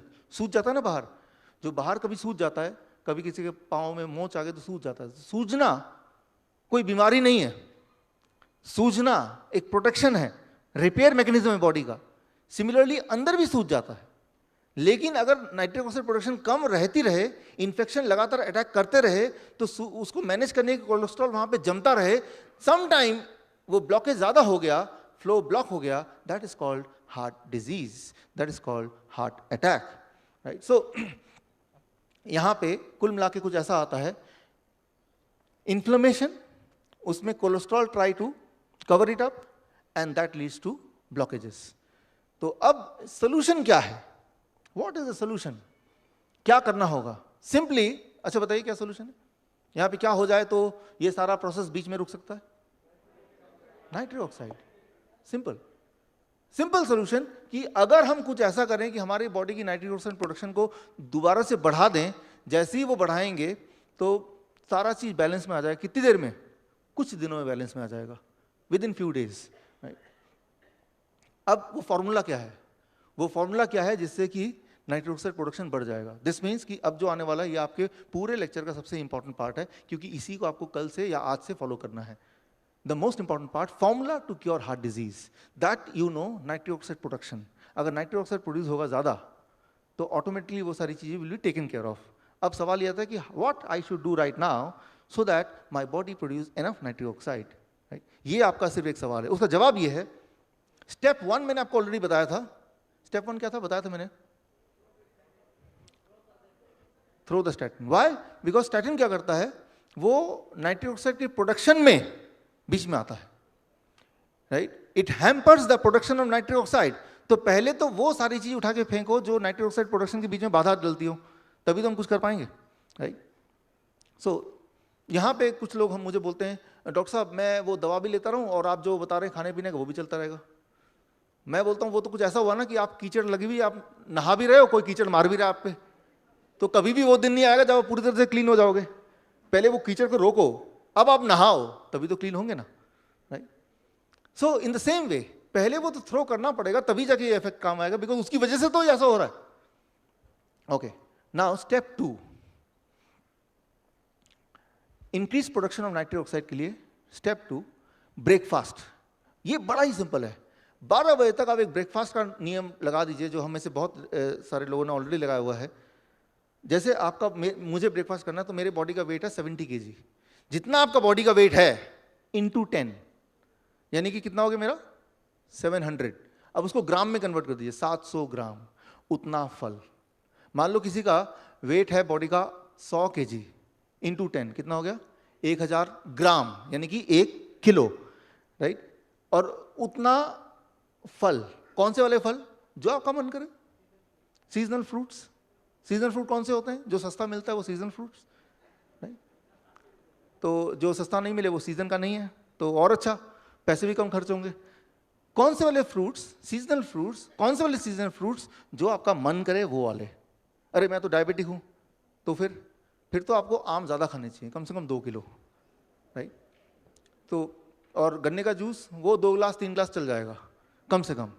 तो हमारा जो डायबिटीज कैंप होता है, जिसके बारे में विजय जी ने आपको बताया, 3 दिन का होता है कभी कभी, उसमें जो डायबिटिक पेशेंट आते हैं तो पहला नियम ये होता है कि वो दवा बाहर फेंके, और दूसरा नियम कि वो तैयार हो इस चीज़ के लिए कि दिन में 2 किलो आम खाएंगे और गन्ने का जूस देंगे तो पहले दिन ही पिएंगे। और अगर ऐसा वो करते हैं तो वो खुद ही सरप्राइज रहते हैं, within first 3 days they are cured of diabetes, पूरी तरह ठीक हो गए। Right, thank you. यहाँ भी आप में से बहुत सारे डायबिटिक एजुकेटर ऑलरेडी हैं जो पहले कभी पेशेंट थे, and now you are enjoying mangoes जो आपने इतने सालों में नहीं खाया, और वो सारा आप खा रहे हैं और शुगर लेवल मेंटेन है। तो यहाँ पे मैं बोलना चाह रहा हूँ कि 12 बजे तक आपको सिर्फ इतना करना है कि जो भी आपके पेट में जाए it should B fruits. Right, कौन सा फ्रूट, सीजनल फ्रूट, कितने वाले फ्रूट, कैसे वाले, वो आप पे डिपेंड करता है। लेकिन वो जब 700 ग्राम में मेजर करूंगा, दैट इज छिलका निकालने के बाद, गुठली निकालने के बाद इफेक्टिव वेट। छिलका गुठली थोड़ा खा रहे हैं हम, तो उसका वेट क्यों काउंट करना। राइट, और एक बार में नहीं खाया जाए तो इंस्टॉलमेंट में 7 बजे आपने 200 ग्राम खाया, पेट भर गया थोड़ा, फिर 8 बजे आपने 300 ग्राम खाया, फिर पेट भर गया, 12 बजे तक यही खाना है, कितना मर्जी। कई लोग बोलते हैं कि मेरा लाइफस्टाइल ऐसा है कि मुझे बाहर जाना पड़ता है, यहाँ जाना, मुझे भी बाहर जाना पड़ता है महीने में 20 दिन। तो मैं अपने एक बैग है मेरा, उसमें मैं 1 दर्जन केले रखता हूँ, अभी भी है इधर। राइट, और वो क्योंकि उसमें धोना भी नहीं है, कुछ भी नहीं करना, काटना भी नहीं है, सीधा खा जाना है। तो ये अच्छा है और सस्ता भी आता है, कहीं भी मिल जाता है। राइट, और कोई सामने हो तो उसको भी एक केला दे दिया, वो भी खुश हो गया। सो इस तरह से आपको नियम थोड़े, thank you friends, thank you. इस तरह से आपको नियम चेंज करना है कि 12 बजे तक whatever you take it should be only fruits. खाने से पहले क्या है, फल है क्या, रोटी नहीं, दही नहीं, चपाती नहीं, ब्रेड नहीं, कुछ भी नहीं, सिर्फ फल। स्टेप 1। स्टेप 2। स्टेप 2 का दूसरा पार्ट है lunch and dinner. Lunch and dinner जब भी आप करेंगे you always have to do it in 2 plates. 2 plate सामने रखिए लंच एंड डिनर में, अभी तो 1 प्लेट में खाते हैं। प्लेट 2 उसमें आप अपने जो अच्छा लगता है फेवरेट सारी फूड रखिए, राजमा है, छोले है, चावल है, छोले भटूरे हैं या गोलगप्पे हैं, जो भी आप खाना चाहते हैं, जो भी डोसा है, इडली है। प्लेट 2 भरपेट पूरा भर के रखिए। और प्लेट 1 में आपका वेट जितना है, जैसे मेरा वेट है 70 kg, तो 700 ग्राम इस वक्त वो क्या हो जाएगा, वेजिटेबल्स, रॉ वेजिटेबल। कौन से, जैसे टमाटर है, खीरा है, मूली है, गाजर है, शिमला मिर्च है, मटर है, ककड़ी है, या कुछ ऐसे पत्ते जो आप कच्चा खा सकें, सलाद पत्ता है, गोभी का पत्ता, कुछ लोग कच्चा खा लेते हैं। तो raw vegetable which you can eat in raw without cooking 700 grams पहले मैं खा लूँगा अच्छी तरह से। उसके बाद कहाँ है प्लेट 2। आप सोच रहे होंगे जब इतना खा लूँगा प्लेट 2 की जगह ही कहाँ रह जाएगी। यही तो मैं चाहता हूँ, प्लेट 2 अब ना ही खाएं तो अच्छा है। Right, thank you friends, thank you. लेकिन मैं आपको बताता हूँ, पहले दिन दूसरे दिन थोड़ी तकलीफ होगी, लेकिन उसके बाद आपको वो कम लगेगा, क्योंकि उसमें पानी है। जितना भी आप खाएंगे आधे घंटे 1 घंटे में बहुत ज़्यादा भूख लगेगी। जितना ज़्यादा खाएंगे उतनी भूख बढ़ेगी, और आप हैरान होंगे 1 हफ्ते 2 हफ्ते में जो लोग मोटे हैं उनका वेट बिल्कुल ड्रास्टिकली घटेगा। स्पेशली स्टमक से, जहाँ ज़्यादा वेट है, जहाँ ज़्यादा फैट है, जहाँ ज़्यादा ज़िद्दी फैट है, वो जल्दी घटेगा। तो ये एक अच्छी बात है आपके लिए। तो लंच और डिनर से पहले ये रूल रख सकते हैं। और जो लोग बहुत ज़्यादा बीमार नहीं है, थोड़ी बहुत दवा चल रही डायबिटीज़ की, थोड़ी बहुत हाइपरटेंशन की, थोड़ी बहुत कोलेस्ट्रॉल भी ले रहे थे और थोड़ी बहुत ऐसा या थोड़ा बहुत वैसा, उनको थोड़ा सा रिलैक्सेशन ये मिल सकता है कि वो, जैसे मेरा 70 है तो 700 ग्राम की जगह मैं 500 ग्राम कर देता हूँ। थोड़ी बहुत चीटिंग कि इसको थोड़ा घटा दिया, उसको थोड़ा बढ़ा दिया। लेकिन कई बार लोग बोलते हैं ऐसा कर लूँ डॉक्टर साहब, पहले प्लेट 2 खा लेता हूँ फिर प्लेट 1 खा लूँगा, लेकिन उससे रिजल्ट भी उल्टा आएगा। वो उसका एक खास साइंस है जो कभी और मैं आपको एक्सप्लेन करूंगा। प्लेट 1 को पहले खाना है, फिर प्लेट 2 को खाना है। So this is the step 2। Step 3, the most important of all, stop consuming food with cholesterol. ऐसा खाना ना खाएं जिसमें कोलेस्ट्रॉल हो। कैसे पता चलेगा कौन सा खाने में कोलेस्ट्रॉल है, कौन से खाने में कोलेस्ट्रॉल नहीं है? अक्सर पैकेट में लिखा देखा 0 कोलेस्ट्रॉल, 0 कोलेस्ट्रॉल। सिंपल रूल है, भगवान ने कोलेस्ट्रॉल बनाने की ताकत सिर्फ जानवरों को दी है, राइट? प्लांट को यह ताकत नहीं दी है। तो पौधों में या पौधों से जुड़ी हुई फूड में कोलेस्ट्रॉल 0 है। काजू में कोलेस्ट्रॉल 0, बादाम में कोलेस्ट्रॉल 0, वेजिटेबल में कोलेस्ट्रॉल 0, फ्रूट्स में कोलेस्ट्रॉल 0, ग्रेन्स में कोलेस्ट्रॉल 0, राइट? तो थैंक यू फ्रेंड्स। तो कुछ पूछना तो लिख लीजिए, in the question answer we can discuss. तो कैसे पता चले कोलेस्ट्रॉल है कि नहीं? तो अगर वो फूड एनिमल ओरिजिन है, इट इज हैविंग कोलेस्ट्रॉल। जैसे दूध है, वो पौधे से नहीं आया ना, गाय से आया ना, तो उसमें भरपूर कोलेस्ट्रॉल है। तो वो जो कोलेस्ट्रॉल है दूध का, वो आपके लिए नहीं है। हो सकता है उस गाय के लिए हो, उसके गाय के बछड़े के लिए, वो आपके लिए नहीं है। कई बार लोग बोलते हैं गाय का दूध तो बड़ा न्यूट्रिशियस होता है। न्यूट्रिशियस होता है, लेकिन वो गाय के बच्चे के लिए होता है न्यूट्रिशियस, आपके लिए थोड़ा ना होता वो। इंसान ही एक ऐसा जानवर है जो जीवन भर दूध पीता है, और इंसान ही ऐसे जानवर है जो दूसरे जानवर का दूध पीता है, तो वो दूध उसके ही पीने दीजिए। आपको दूध पीने की ज़रूरत नहीं है, इनफैक्ट किसी को भी ज़रूरत नहीं है, ना कभी थी, सिवाय पहले कुछ महीनों के जब आपको अपने माँ का दूध पीना, दैट्स ऑल, राइट। कुदरत ने दूध को बनाया first few months of the baby from the own species, that's all. जिंदगी भर पीने की कोई आवश्यकता नहीं है। So this is the food and the animal food which you have to ignore. ऐसा आपको करना है स्टेप 3। एंड ऐसा जब आप करेंगे, एक कमाल हुआ कि कोलेस्ट्रॉल की अगर रीडिंग लेंगे, हालांकि वो इंपॉर्टेंट नहीं है, मैंने आपको शुरू में बताया, वो भी कम दिखेगी। उससे क्या होगा, कम से कम घर वाले सेटिस्फाइड हो जाएंगे, राइट। उनको सेटिस्फाई करने के लिए, क्योंकि नहीं तो बोलेंगे आपकी कोलेस्ट्रॉल की दवा आज क्यों नहीं ली, राइट। आपके पीछे पड़ जाएंगे, तो आप बोलेंगे चेक कर लो मेरा ब्लड कोलेस्ट्रॉल तो ठीक ही आ रहा है, तो एटलीस्ट वो बोलेंगे चलो जो भी है ठीक है। आपका डॉक्टर बोलेगा आप कोलेस्ट्रॉल दवा क्यों बंद कर दी, तो आप बोले चेक कर लो कोलेस्ट्रॉल लेवल ठीक ही आ रहा है। तो इस तर्क में वो चुप बैठ जाएंगे। उनको चुप कराने के लिए आपको टेस्ट करना है, ना कि अपने आप को सेटिस्फाई करने के लिए टेस्ट करना है, राइट। वैसे तो आपके हेल्थ का जो रिस्पॉन्सिबिलिटी है वो सिर्फ आप ही के हाथ में है। कई बार लोग पूछते हैं डॉक्टर साहब आपके कहने पे हमने कोलेस्ट्रॉल दवा छोड़ दी जो मैं 15 साल से ले रहा था, अगर मुझे कुछ हो गया तो क्या होगा, फिर कौन जिम्मेदार होगा, आप होंगे। मैं ये बोलना चाह रहा हूँ कि जिम्मेदारी eight the end of the day आप ही की है, आपकी हेल्थ की, राइट। सो किसी और की नहीं हो सकती, क्योंकि वो आपकी हेल्थ है। अगर आप छोड़ देंगे या नहीं छोड़ेंगे, both the cases you are responsible for your own health. आप डॉक्टर से पूछिए जाके कि कोलेस्ट्रॉल की दवा मैं छोड़ रहा हूँ, डॉक्टर बोलेगा अगर छोड़ रहे हो तो मैं जिम्मेदार नहीं हूँ आपकी हेल्थ का, फिर कुछ भी हो सकता है देख लो। तो उनसे ये पूछिए, अच्छा मैं नहीं छोड़ रहा हूँ, अब कुछ हो गया तो आप जिम्मेदार हैं, अब तो मैं बिल्कुल भी नहीं हूँ, राइट। तो बल्कि वो क्या करते हैं, जब भी कोई सर्जरी होता है, कोई डायग्नोस्टिक होता है, एंजियोग्राफी होता है, वो तो लिखवा लेते हैं कि एंजियोग्राफी हो रही है, अगर इस दौरान आपकी मौत हो जाए तो हम जिम्मेदार नहीं है, साइन कर दो भाई, और तब लाश कहाँ पे भेजें और पैसा कहाँ से लें ये भी लिख दो भाई। होता है कि नहीं होता? तो डॉक्टर्स आर नेवर रिस्पॉन्सिबल। तो आपको ये लगता है कि ये दवा खाने से at least there is some kind of protection, लेकिन कैसा प्रोटेक्शन? जो लोग कोलेस्ट्रॉल की दवा खा रहे हैं उनकी हार्ट अटैक होती है तो कोई प्रोटेक्शन है उनको? क्या कोई जवाबदेही है, कोई रिस्पॉन्सिबिलिटी है? At the end of the day you are responsible for your own health, right. तो अगर आप ही रिस्पॉन्सिबल हैं then you have to understand what is this whole thing. उसकी जिम्मेदारी आपको लेनी पड़ेगी, आपको उसको थोड़ा बहुत समझना पड़ेगा। सो मैं ये बोलना चाह रहा हूँ, व्हेन यू डू दिस आपका कोलेस्ट्रॉल नेचुरली लो हो जाएगा। हालांकि लो करने की कोशिश के लिए नहीं कर रहे हैं हम, बट नेचुरली लो हो जाएगा, वो 200 से नीचे चले जाएगा टोटल कोलेस्ट्रॉल, राइट। सो अब ये जो मैंने बताया ये कोई मेरा इन्वेंशन नहीं है कि मैंने ऐसा देखा, ये पहले से ही साइंटिफिकली प्रूवन है मेडिकल साइंस में, जर्नल्स में। उसके लिए मैं आपको एक ट्रायल बताता हूँ। ओस्लो स्टडी 1975 में हुआ था, कई साल तक चला था। इसमें सारे लोगों का एनुअल कोलेस्ट्रॉल कम कर दिया, मतलब एनिमल फूड जीरो कर दिया, दूध जीरो कर दिया। तो क्या हुआ, सारे पॉपुलेशन का कोलेस्ट्रॉल लेवल नॉर्मल आ गया, नीचे आ गया।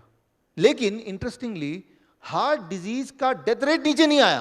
ट्राई टू अंडरस्टैंड, कोलेस्ट्रॉल कम हो गया लेकिन डेथ रेट कम नहीं हुआ, हार्ट डिजीज कम नहीं हुई। फिर क्या हुआ, 2006 में ओस्लो 2 एक और स्टडी हुआ। इसमें एनिमल फूड कम कर दिया, दूध कम कर दिया, साथ में ऑयल कम कर दिया, जीरो ऑयल। इस बार कोलेस्ट्रॉल नीचे आ गया, डेथ रेट भी नीचे आ गया। यानी कि एक चीज और जोड़ लीजिए, आपके हार्ट का प्रोटेक्शन के लिए try to reduce the amount of oil in the food, right. Low oil, low heart disease, right. ये एक इंपॉर्टेंट बात है। क्यों? ऑयल क्या करता है, ये बहुत इंटरेस्टिंग है। इसको समझाने के लिए मैं एक एग्जांपल लेता हूं। मान लीजिए आप एनिमल फूड से, दूध से या चिकन अंडे से आप फैट निकालिए, उसको माइक्रोस्कोप के अंदर डालिए, उसके अंदर जो दिखेगा वो ऐसा दिखेगा, स्ट्रेट लाइक दिस। अब कोई भी प्लांट ले लीजिए, पौधा ले लीजिए, फ्रूट्स ले लीजिए, वेजिटेबल ले लीजिए, उसके अंदर से आप फैट निकालिए और माइक्रोस्कोप के अंदर डालिए, वो फैट कैसा दिखेगा? That fat will look like this, इस तरह टेढ़ा मेढ़ा, राइट। ये है एनिमल फैट, ये है प्लांट फैट, राइट। अब आप बताइए, मैं दोनों आपको दे दूं, बोलूं कि इन दोनों में को आपको ठीक से कलेक्ट करके रखना है। कौन सा कलेक्ट करना करके रखना है के ऊपर एक आसान होगा, एनिमल फैट या प्लांट फैट? Animal fat. तो जब फैट फ्लो करता है ब्लड स्ट्रीम में, तो जहां पे इन्फ्लेमेशन होता है एनिमल फैट वहां पे सेटल हो जाता है, जमता रहता है। उससे क्या होगा? What will become? That is the blockage. But the plant fat वो जम नहीं सकता because of its structural changes, right? अब जो ऑयल है, ऑयल वो एनिमल से आया कि प्लांट से आया? मोस्टली प्लांट से आया। तो उसका जो फैट है लाइक दिस, लेकिन उसको जब आप हीट करेंगे, आप तो ऑयल ऐसे नहीं पीते ना, you heat it. The moment you heat it, the behavior of the plant oil, it changes to animal fat. That behavior, it behaves like animal fat. Although it is not having any cholesterol inside, तो cholesterol तो नीचे आ गया क्योंकि animal food को zero कर दिया था, लेकिन जो हार्ट डिजीज का डेथ रेट नीचे नहीं आया। So here comes the conclusion कि आपको साथ में ऑयल को भी मिनिमाइज करना एज मच एज पॉसिबल, जितना हो सके आपसे। वो ऑलरेडी मिनिमाइज हो गया क्योंकि 12 बजे तक तो फ्रूट डाइट पे हैं ऑलरेडी, तो कोई ऑयल का सवाल नहीं है। और लंच एंड डिनर में प्लेट 1 आपने इतना खा लिया कि प्लेट 2 की जगह थोड़ी थोड़ी कम रही। तो as it is your intake of oil is less. और ये चीज़ कई सारे पब्लिकेशन में आया। जो एक लेटेस्ट आया 2005 में 10 साल की study, Lyon diet heart study, ये बहुत ही फेमस स्टडी है। इस स्टडी में भी जो मैंने अभी थ्योरी बताई, ये सारा कुछ इसमें भी दिया गया कि भाई अगर कोई इंसान ऐसा करेगा जैसे मैंने अभी आपको बताया, then what will happen? 23% reduction in death, 21% reduction in cancer and 24% reduction in heart disease. These are things you can expect, right? ये सिंपल फॉर्मूला है। इससे क्या क्या इंपैक्ट और भी आएगा? What are the impact? जैसे ही आप ये शुरू करेंगे, यहाँ एक वार्निंग है, वार्निंग। जैसे ही आप शुरू करेंगे, पहले 3 दिन के अंदर ही you'll be forced to stop your blood sugar medicine and reduce your insulin intake। जो लोग इंसुलिन पे हैं, पहले 3 दिन में ब्लड शुगर नॉर्मल होगा, ब्लड प्रेशर नॉर्मल होगा। पहले 7 दिन में कोलेस्ट्रॉल लेवल डाउन हो जाएगा, इंटेस्टाइनल प्रॉब्लम खत्म हो जाएगा, हाई ब्लड प्रेशर की दवा छोड़नी पड़ेगी, नहीं तो वो लो ब्लड प्रेशर कन्वर्ट हो जाएगा। थायराइड की दवा छोड़नी पड़ेगी, नहीं तो हाइपोथायराइड हाइपरथायराइड में कन्वर्ट हो जाएगा। ट्राई टू अंडरस्टैंड कि बॉडी में 1 हफ्ते के अंदर ही वो चेंजेस दिखेंगे कि you will be forced to stop the medication. If you don't do it, it will become dangerous. Low blood sugar हो जाएगा, हाइपरथायराइड हो जाएगा, लो ब्लड प्रेशर हो जाएगा, उल्टा होने लगेगा। 1 महीना अगर करेंगे तो हार्ट की बीमारी, राइट, जो हार्ट के डिस्कम्फर्ट्स हैं, that will be vanished, right. Similarly 6 महीना करेंगे तो अस्थमा, 9 महीना करेंगे तो it will affect in cancer. और ये सारी चीज़ें कोई इमेजिनरी या कोई सिर्फ स्टडी को देख के थ्योरेटिकल बात नहीं कर रहा हूँ। ये सारी बातों का प्रैक्टिकल ऑलरेडी हमारे एजुकेटर्स, अभी आपने देखा स्टेज पे जो 50 एजुकेटर्स थे, उन्होंने अपने अपने पेशेंट्स के साथ ऑलरेडी करके देख लिया।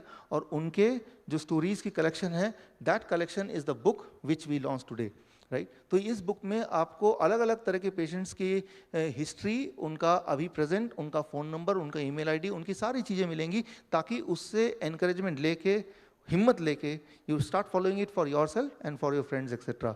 तो ये कोई मेरी लिखी हुई किताब नहीं, it is a collection of the real story of those people who are following similar kind of things. उनमें से कोई कैंसर पेशेंट भी है, कोई हार्ट पेशेंट भी है, कोई थायराइड का भी है, कोई डायबिटीज़ का भी है। ज़्यादातर डायबिटीज़ के हैं बिकॉज ये डायबिटीज़ के एजुकेटर्स हैं। बट किसी को अकेला डायबिटीज़ नहीं होता। डायबिटीज़ वाला बोलता है बीपी की भी गोली चल रही है, कोलेस्ट्रॉल की भी चल रही है, थायराइड की भी चलनी है, मोटा भी है वो, right. So it is a combination of many things. So now यहाँ तक तो ये आया कि आपको क्या करना है। अब एक खास होता ना bonus part, it is a bonus part. क्या नहीं करना है, कहाँ पे आपको अलर्ट रहना है आज के बाद। खास तौर पे कल से 15 अगस्त से it should be a new beginning, it should be a new independence of health. So this is going to the most important part. यहाँ पे मैं आपके सामने 4 महत्वपूर्ण ट्रायल रख रहा हूँ। ये ट्रायल रखने का एक खास कारण है, वो ये कि दवा, मान लो किसी का ब्लड शुगर ज़्यादा है, हाई है, तो ब्लड शुगर ज़्यादा होने से मान लो 300 से ऊपर होगा तो कभी कभी तकलीफ हो सकती है। लेकिन अगर दवा लेकर उसको कम कर देंगे तो तकलीफ अपनी जगह पे ही है, जो उसके डैमेज है वो अपनी जगह पे हैं, सिर्फ रीडिंग कम दिख रही है, राइट। ये प्रूव किया गया है एकॉर्ड ट्रायल में। एकॉर्ड ट्रायल जो आप देख रहे हैं 2008 में रिलीज हुआ था, जिसमें 10,000 पार्टिसिपेंट्स थे, जो US, Canada and UK 3 government ने मिलकर किया था। रिजल्ट ये आया कि high sugar is bad, no doubt about it, but lowering it with the medication is still the same, सिर्फ नंबर का रीडिंग का फर्क है, राइट। सिमिलरली आइडल ट्रायल ये किडनी पे हुआ था। अक्सर ये देखा किडनी पेशेंट का क्रिएटिनिन लेवल बढ़ गया या GFR लेवल कम हो गया, इस केस में वो डायलिसिस के लिए बोलते हैं। तो अब मैं जो बोलने जा रहा हूँ, मोस्ट इंपॉर्टेंट थिंग, डायलिसिस कराना है कि नहीं कराना है, हाइपरटेंशन की दवा लेनी है कि नहीं लेनी है, ब्लड प्रेशर की, शुगर की दवा लेनी है कि नहीं देनी है, वो रीडिंग पे अकेले निर्भर नहीं करना है। According to all this trial, reading के अलावा सिम्टम है क्या, डिस्कम्फर्ट है क्या, right. So that plays an important role. For example, मान लो कोई किडनी का पेशेंट है, क्रिएटिनिन लेवल 5 पे आ गया और GFR लेवल लेस देन 15 आ गया, लेकिन सिम्टम नहीं है कुछ, he is feeling fine, he is not the patient of dialysis according to ideal trial जो 2010 में रिलीज हुई है। ये ट्रायल इकलौता ट्रायल है जो इस तरह का ट्रायल है जो ये देखता है कि डायलिसिस करने की आवश्यकता एक्चुअली कब है। तो वो रीडिंग पे निर्भर नहीं करना है कि रीडिंग 15 से कम आ गया, क्रिएटिनिन 5 से ऊपर चला गया, चलो आप डायलिसिस कराओ। No, are you having any discomfort, कोई टायरनेस है, कोई पेन है, कोई दिक्कत है, if yes then may be emergency case में dialysis is required. Similarly for blood pressure, किसी इंसान का नॉर्मल ब्लड प्रेशर 160/100 भी हो सकता है, but he is feeling absolutely fine, so he need not to take blood pressure medication. Similarly हमारे यहाँ पे SK गुप्ता जी हैं, यहाँ पे अभी तो थे, आप बैठे हैं, यस सर। तो आपकी मैं एग्जांपल ले रहा हूँ सर, आपका ब्लड शुगर लेवल 300 350 राइट, 400, जो कि एक नॉर्मल से देखा जाए तो it is very high, but feeling fit, उतने एनर्जेटिक जितने एनर्जेटिक मैं या कोई और फील करता है पूरे दिन भर में।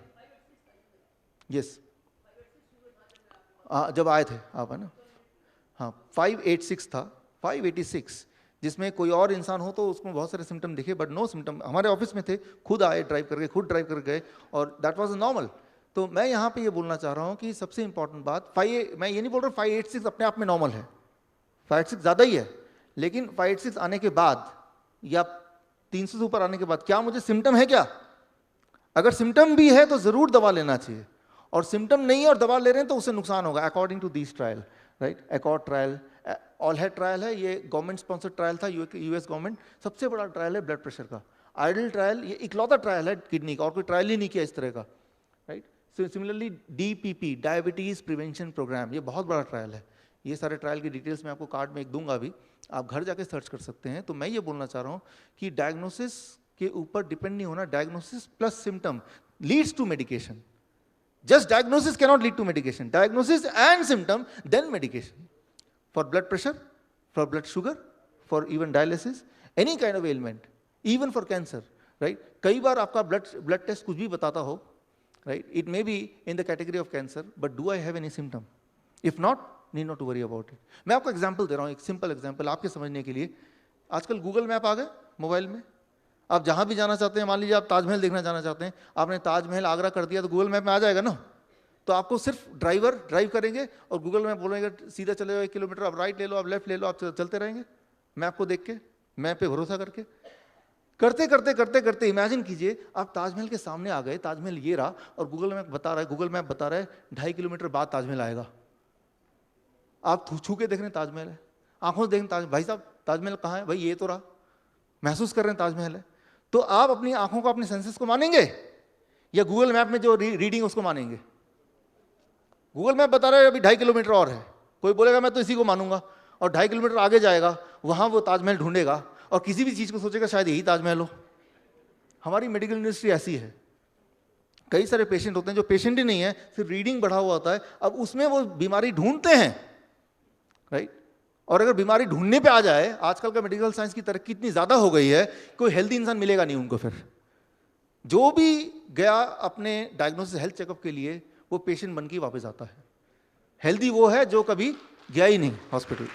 Thank you, thank you, thank you. तो यहां पे मैं ये बताना चाह रहा हूं कि कभी कभी इमरजेंसी में दवा काम करती है, लेकिन इमरजेंसी का डेफिनेशन क्या है? डेफिनेशन है कि जो आंकड़े हैं वो गड़बड़ बता रहे हैं, प्लस सिम्टम भी ऐसा लग रहा है।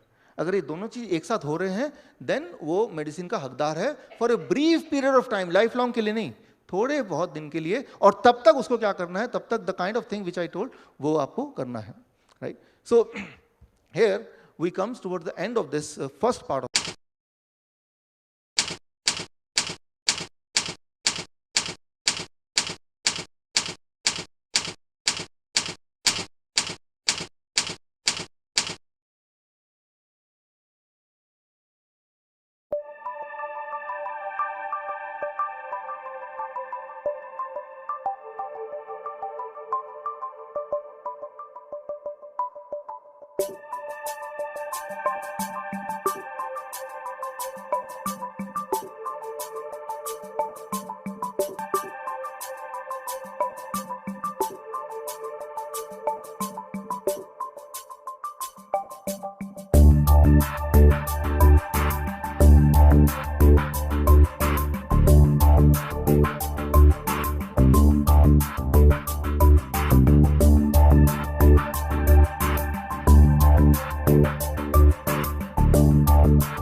43 साल का हूँ और मुझे 5 साल से डायबिटीज़ है।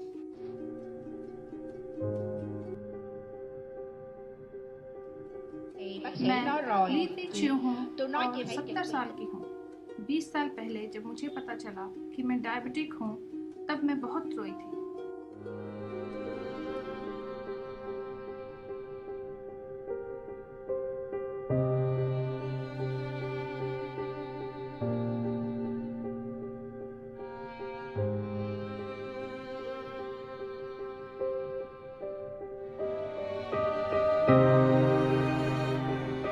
मैं न्यू थी बच ह्यू हूँ और मेरी उम्र 59 है।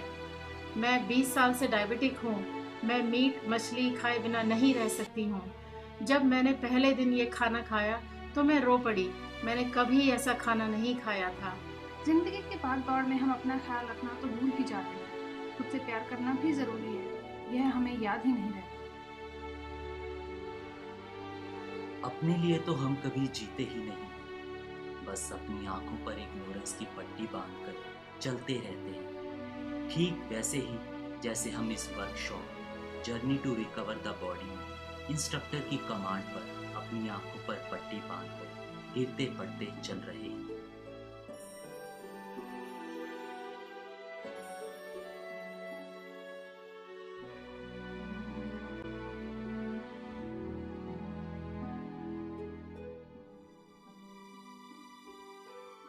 इसी तरह जिंदगी में भी हम बार बार ऐसे ही गिरते रहते हैं और एक समय पर अपने ऊपर से विश्वास खो बैठते हैं। विश्वास यानी कॉन्फिडेंस, खुद पर जो अच्छी जिंदगी जीने के लिए बेहद जरूरी है, उसे ही खो बैठते हैं। उस विश्वास को दोबारा पाने के लिए हमें एक लीडर की जरूरत होती है और वो लीडर हमें डॉक्टर विश्वरूप के रूप में मिला।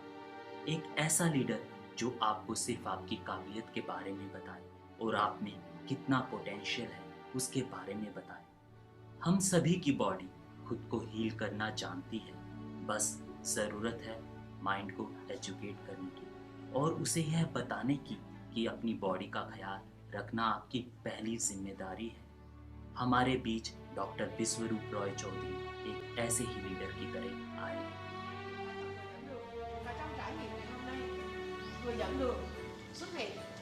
giống như một cái thông điệp là thầy Bi mang đến cho chúng ta một cái người dẫn đường, hướng dẫn một cái người dẫn đường đã thấy một kết quả.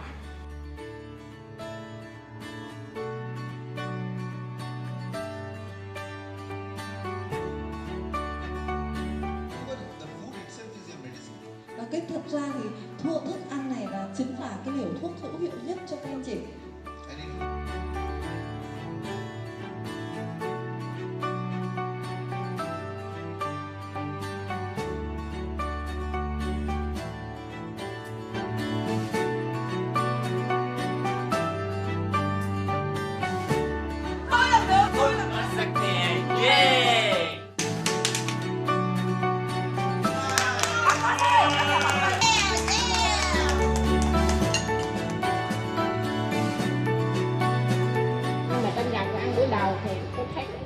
इस workshop के पहले दिन खाना खाकर मैं बहुत निराश, पर तीसरे दिन रिजल्ट देखकर मैं बहुत खुश हूँ। Thanks to doctor Vishwarup Roy.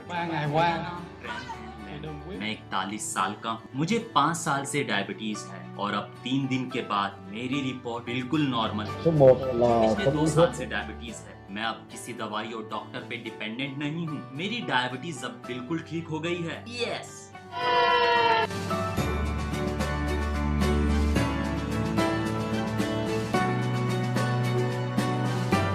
I love all people.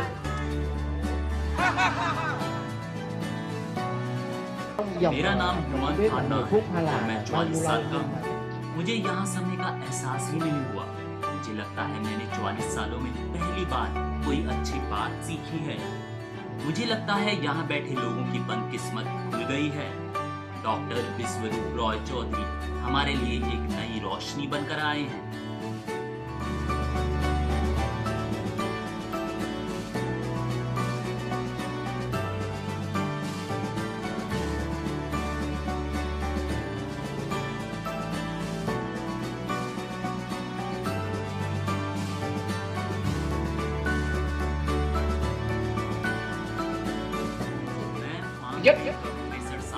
मुझे 18 इयर्स से डायबिटीज थी। अब मुझे केवल यही रूल्स फॉलो करने हैं, हार्टीनेस, हैप्पीनेस एंड फ्रेशनेस।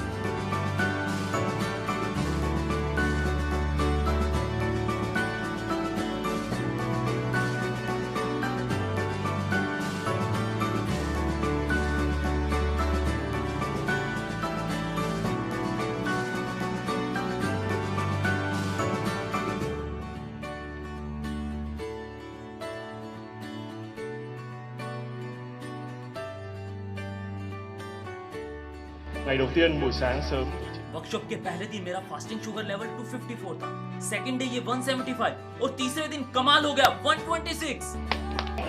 मैं 44 इयर्स की हूँ, मुझे अब कोई बीमारी नहीं है। मैंने अपना हॉस्पिटल में चेकअप कराया है। इस डाइट प्लान और लाइफस्टाइल के साथ मैं एक बहुत बेहतर और खुशहाल जिंदगी जी सकती हूँ। था 67 साल का हूँ, मुझे पिछले 17 साल से डायबिटीज थी। आई बिलीव अपने आप को हेल्दी रखने का डॉक्टर रॉय चौधरी का ये बहुत ही बेहतरीन तरीका है और अब मैं बिल्कुल ठीक हूँ।